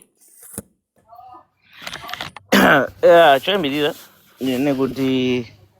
sometimes as a country, that's why we are not progressing.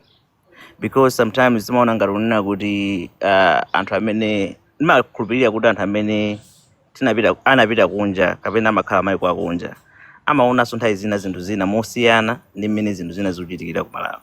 They understand and they see some of the systems how other countries are doing. As Kamangira, he concluded his word saying kunena kuti if he was in other countries mwina anthu ena anakatha kugwiritsa ntchito mwa njira ina. Because other countries, people do things different when they see people are making sense or it's different system. So, and when I family makala kunje, timakala every day moyo wathu timakhala ku Malawi timakhala ndi chidwi tipange contribute zimene zikuchitika ku Malawi because we believe that we are Malawians and our country needs us more than any other country in the world. That's why we come here and discuss the issues that are affecting our countries. Timakhala kunena kuti we have things to do. Timakhala kuti we are fine, okay? Timakhala we are fine, but when we think about home, it really hurts. So it's an insult for someone to come here, and I repeat, it's an insult for someone to come here and says like, Kudi Ife we know nothing, and because he's living in Malawi, so he's better than us. That's totally out of order. And you're supposed to call him out of order by mentioning that. I don't like that. Second thing, I come back to the topic, and I think this must be the last time, and actually I'm not saying on this platform only, I'm sending the message to all over and to Samina Maganiza Nagudi and to Amina outside the country. They know nothing and they cannot contribute anything. And Umazbanga associate Umakazangarun Trosefeta Kuria Babuino, Umanagudu, you're irate. What does that mean? I grew up in Sigerege, when I went to Rumbira Primary School. I used to walk more than 10 kilometers. It's more than 10 kilometers. Kupita ku school when I was standard one. I had somebody who was kumani nyamula kuti pite ku school. So somebody cannot just wake up and say like taka ngofika kuti ku states kabena habita school. No, that's not right. I'll come back to today's topic. It's not true that you can wake up and say one day that you will change the whole constitution. Because indeed there might be some things in the constitution kudi sizimayenda bwino kapena ndizola kuika. And that's why there's a system that they created that if there's something in the constitution that is not right, it can be amended. It can be fixed within the system. Kuti chinthu chomwe unachola kikati mukuzochipanga bwanji kuti muchikonze. Ndipereke mwachitsanzo nambala ya MP inenga ndimanena kuti kati constitution imakamaka ya demarcation of constituencies. Ngati manamba akukwera akhoza not regardless of constituency because manamba akukwera according to is something that we can change. It's something that no, I think it's time so as ngati dziko tichepetse my members of parliament. Kabina dipanga amend is this. But even anywhere in the world, umakhala ndipenda pake pamene mmene muyambire kusintha zinthu. You can't just say road kabwera tichosachina chiti chonse and then we start over. It doesn't make sense. It doesn't make sense. Separation of powers. Mwina ena sinimazola nali kuti during Taya being first term. You remember kuti parliament was very kama ngira said about parliament. Time manager parliament ni mphamvu and we see una kuti parliament ikana kuti situpanga pass budget. Same constitution. It was the same constitution. Yeah. Parliament una kuti situkupanga pass budget. President palibe bena ngapange.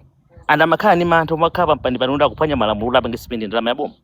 Parliament una kuti as you saying the budget as a budget is part of the constitution. Kuti budget chedutse ndilamulo ndithu.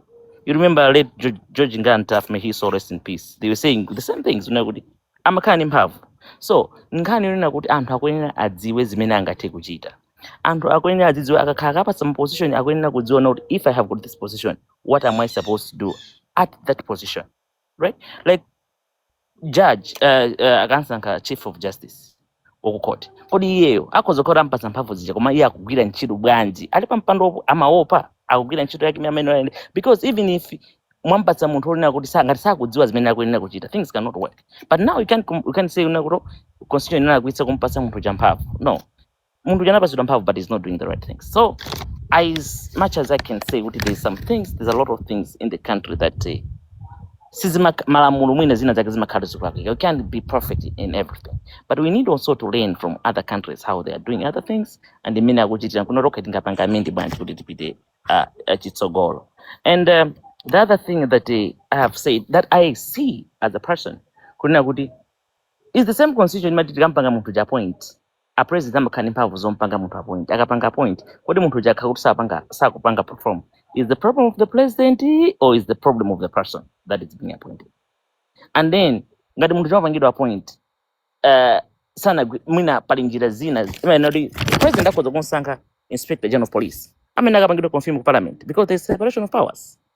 Then ngati parliament yapanga, I remember Nangwale anakanidwa ndi parliament and the president was forced also to appoint another person. So that tells you in the constitution there are some things that zima zili bwino but mwina kachidika zinthu zathu meti machitira because even appointment okusankha kwa speaker ndimakumbukira nthawi imene kuna zasokonekera atamwalira malemu a Munyenyembe you know, kuti kunali mpungwepungwe kuna kuti akasankhidwa ndani mpaka na speaker anapezeka kuti wawina ndi wa ku opposition kubwera kwa Arusi Chimango. So there are some things like that. Number 3, as a young person, ningapange bwanji kunena kuti tithandize. I think kubwera panopo ndikuthandiza kwakukulu.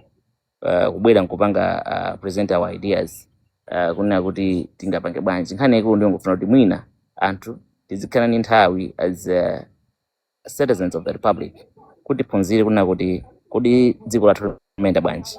Mwina tikhoza kukamba kuti kalero kunali ma syllabus ben anakamba za with our system of education. Kale ankatiphunzitsa za civics. Anthu madziwa ma basic things. I'll give you a good example in the United States. You see kuti kamwana kamene kali mwina Sunday 2, Sunday 3, kama dziwa nena kuti if somebody do this to me, what I have to do is I have to call the police, because the police will come and then will protect me, all those things. Mayanga kanimenya, I can call the police, because it's something that they learn at adagaliana. So mwina kwa education system also, we need to bring those things. In conclusion, let me say this.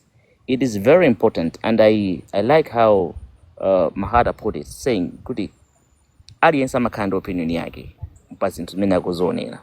At the same time, as you say that word, kuti aliyense amakhala opinion yake, komanso timene tizilemekeza ma opinion a munthu wina amene akuganizira iyeyo.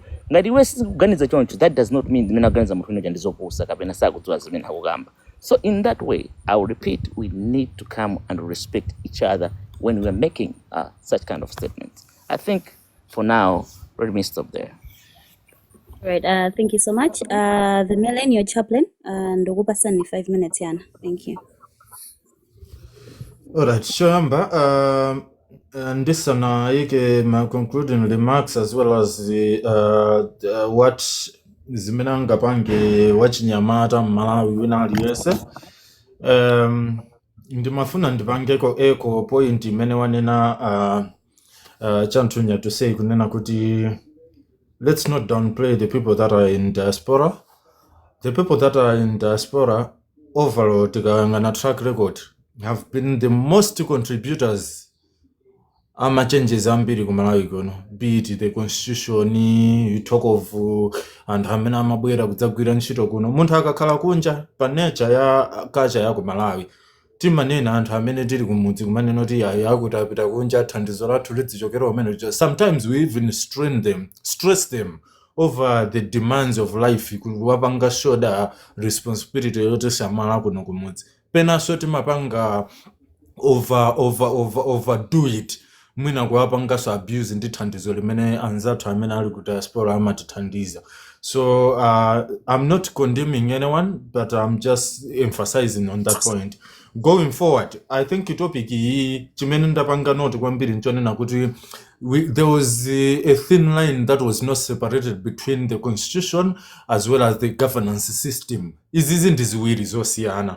Ndeti mapanga mix zosezi malo amene sitimayenera kupanga mix. Kamdi anadzafusa fuso limene ndinalakalaka ndikanaliyankha anafusa Alexius Kamangira and myself on issue ya constitution ndi economy ya ku Malawi. Issue ya constitution ndi economy ya ku Malawi ndizovuta kuti tiziphatikize chifukwa chonena kuti pamene tikukamba nkhani ya economy ya ku Malawi, economy ya ku Malawi imayendetsedwa kwambiri, it's determined by the system itself. Wandiyalira bwino kwambiri Alexius Kamangira pa separation of powers. Everything is in the constitution. Koma pa ground implementation palibe. Mnyamata angapange chani, mwana angapange chani kunena kuti zinthu zimenezo zikhale kunena kuti zikuyenda limodzi. I'll give you my examples. There are so many issues that are hidden. Trap ya section 211 imene ili the consultation trap. You find kunena kuti the constitution says kuti government must consult must consult the public on major policies. You find kunena kuti the vagueness of that, it never defines how or if that input must be used or kuti zingayendesedwa bwanji. You find kuti ma ministries amapanga hold ma expensive and kata town halls and ma hotels kukapanga check ma civic education box for international donors, ma meetings amene wakangotha kuti the public views are thrown out, mwina so the pre-written laws are pushed through anyway. You find kunena kuti civil service naturality myth. You find section 193 states that civil service must be independent and non-partisan. Zimene zimayenera kuti pakhale ndithu clear, there should be a clear line ya technical government role imene mukumpanga appoint munthu ndi a political appointment. You find anthu ena akupezera akunchotsa munthu amene ali ndi qualification yokwanira kuti ayenera okhala principal secretary kapena district commissioner, they replace them mwina ndi party loyalists.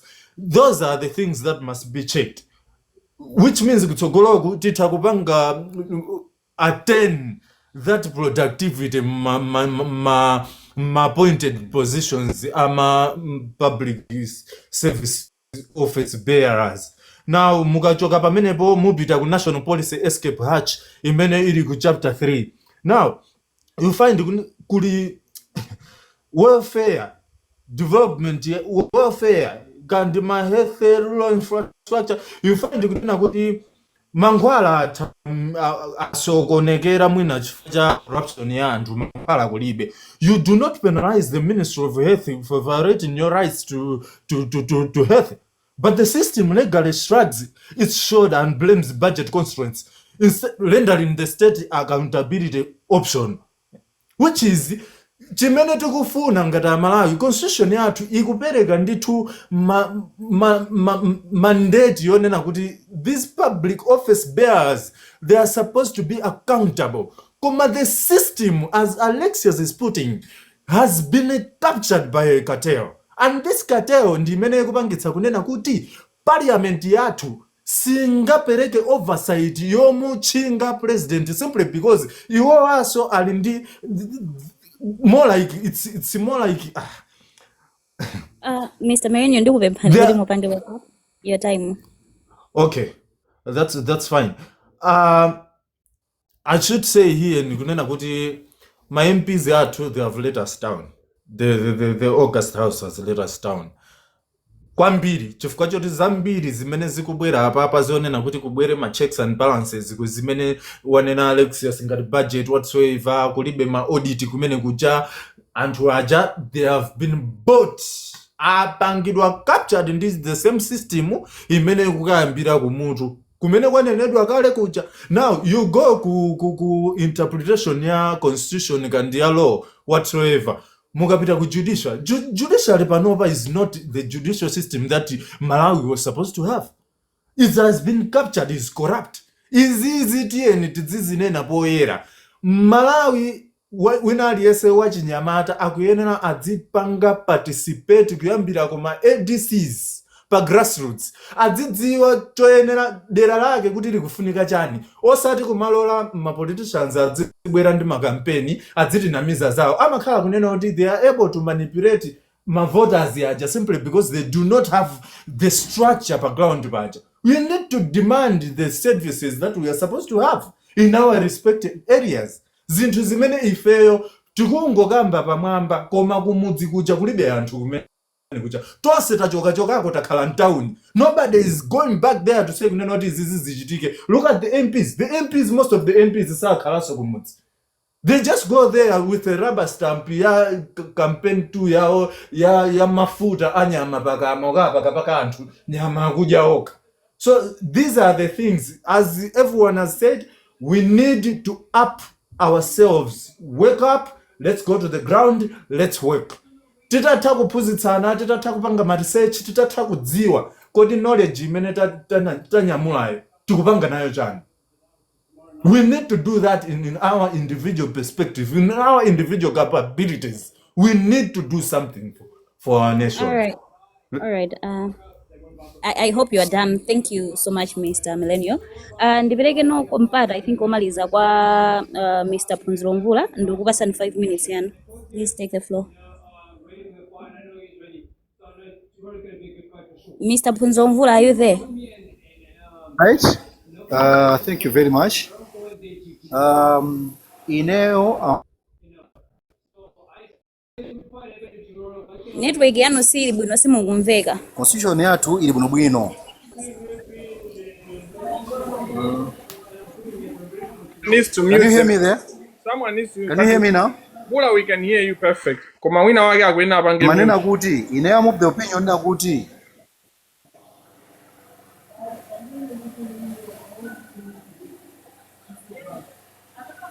Hello, mukundimva bwinobwino eh? Can you hear me? Okay. Ndimanena kuti ine am of the opinion na kuti constitution yathu ilibe vuto. Constitution yathu ili bwinobwino. In fact, we need to maintain it. Of course, we can make some variations here and there. Why I am against the suspending of the constitution? As a president, suspend the constitution without Iweo changing from democracy into autocratic dictator. So, tinakhala kale mwa paulamuliro wa dictatorship we have seen, and in 1994 1993 Malawians fought against dictatorship ndikupanga embrace democracy. So we need to maintain democracy. If you want to be a dictator, maybe you can be a benevolent dictator, but now you can still influence your strategy and policy in a democratic dispensation while you are also protecting and respecting the constitution by strengthening my institutions. All the institutions that support the government should be strengthened as gwira ntchito yake. Ndeti ndi mphamvu zokagwidwa ka ntchito. Kuli police service, kuli Malawi prisons, kuli MDA. And then there is also checks and balance between the executive, judiciary and legislature. All these are well. Koma chimene chikuvuta ndi implementation. Chifukwa ife Malawi, we don't want to work for the general good of the nation. We work for the self-serving interest. That is why even an MP amakanika kupanga check boma amene kuyendetsera dziko. That is why a judge amakatenga katangale kuti self-serving interest, not my interest at dziko. That is why ngakhale kuti timafuna checks and balance, we deliberately distort the checks and balance potenga yemweyo. How can one person be in the executive at the same time in the legislature? Pamene constitution inafotokoza kale bwinobwino kuti kukhale 3 arms of government: executive, legislature and judiciary. So ndi anthu amene tikusokoneza tokha, tikutenga MP akambirana kale cabinet about a certain policy, yupita ku parliament akaipange deliberate. Can this person oppose ora ikambirana cabinet? No way. So tikamalepheretsa ifeyo, tikamaononga ifeyo, tisapange blame constitution yayi. And kwa anthu amene munoti you can suspend the show of lack of knowledge, because as a president orati ufuna kukhala ndi mphamvu zonse, weka sungakhale nazo. Sizingatheka iwe okhala wa police, sizingatheka okhala judge, sizingatheka okhala wa MDF. Kuti ukapanga suspend constitution ija ufuna ubweretse mphamvu, you need these ndize kuyendetsa pachi. So ngati ma institutions amene akuli ma bad apples, kuma institution amene kukusakugwira ntchito bwinobwino yako ilephereka suikwanitsa. But now if you strengthen these institutions, they will work bwinobwino akuthandizira policy yako uyipange achieve in ma strategies zako. Komanso ineyo, that is why I want to be the president. Why do I want to be the president? Ndimapsa mtima kuti Malawi ndosauka pamene Malawi ndikuthekera kuti akhale olemera. Malawi have good resources. The only challenge that we have is the human resource, the human capital. So as a president or as a politician, what is it that I want to do? Is to enlighten Malawians to realize the resources that we have and be able to put them to good use. And akhale okonda dziko lawo, azipanga promote my interests at dziko, not my interests a individual. So that's what I want to do. Ndeuti tikapanga choncho, tizindikire what we have, hanging fruits to achieve is very tilibe. We cannot work in isolation. We need to interact in a global village. We do our things as a nation in relation to international community. Not to be if we kulisa sovereignty yatu, no. Not if we are colonized, no. But we want to be a player in the global economy, in the global apparatus. But we can't do that if we fail to rectify our own problems. In the other thing that I want to do is to graduate Malawi from a donor-dependent nation into a self-reliant nation, because we have the resources. And if we learn to do the right thing in the right manner, this is what I can do. Thank you. All right. Thank you so much. Ndithokoze mwapaderadera anthu nonse amene munabwera kutitiza khale ndi this conversation. Council Alexius Kamangira, I think mwapemphako zinthu zingapo, and thank you so much for highlighting zinthu zomwe mwayankhulapo, of which one of them is for you to have one-on-one ndi Mr. Dennis Mahata. We'll look into that and we'll also put that into consideration. I think mwina ifa ja nthawi as it goes, tipempha kuti we should work on that komanso mwina for today tisirane pomwe pano, but then sitingangosiyana timangofuna ndineneko zinthu ziwiri zitatu kunena kuti pa chizungu pali mawu amanena kuti talk is cheap. Tikhoza kuyankhula kuchoka mamawa kufika usiku without any productive outcome. Komano ndimakhulupirira kunena kuti as much as tikuyankhula ifeyo ngati anthu tili ndi udindo osintha zinthu mdziko. Paine ndekha ndikuthekera, I don't have to wait for Council Alexius Kamangira kuti asinthe zinthu zanga kapena Mr. Dennis Mahata kuti asinthe zinthu zanga. No, that's why I think achinyamata ambiri tikumadandaula so kuti ayi ntchito zikusowa, but you as a person ukutani pa iwe wekha. Ndife achinyamata oti timadzuka the whole day will be playing with the phone, kukhala pa internet, and then ukulira kuti zinthu zikusowa. Why not kuyuza kanthawi kochepa komwe kaja kamene ukugonako kapena kusewera pa internet nkupanga chinthu china chake, that's very productive. So yes, talk is cheap, komano kutenga action pa zinthu zimene tikunena kapena tikuyankhula matters most, as well as working on my solutions amene angathandize kuti dziko likhale likupita chisogolo.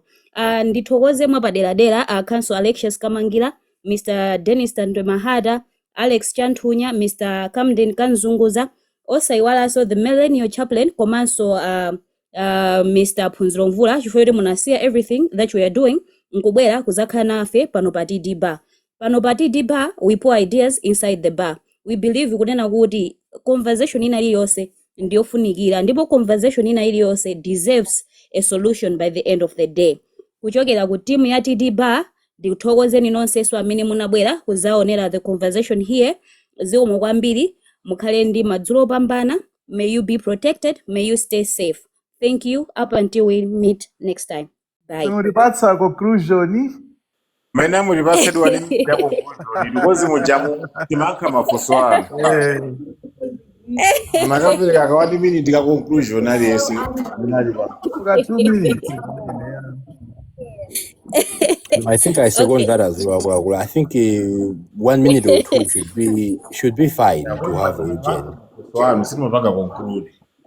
For some sort of conclusion. I don't know. All right, so I'm giving you a minute. Okay, so let's start with Kamdi. Okay, fine. Thanks for that. I think thanks for everyone. Amana Bwera. I think it was there and for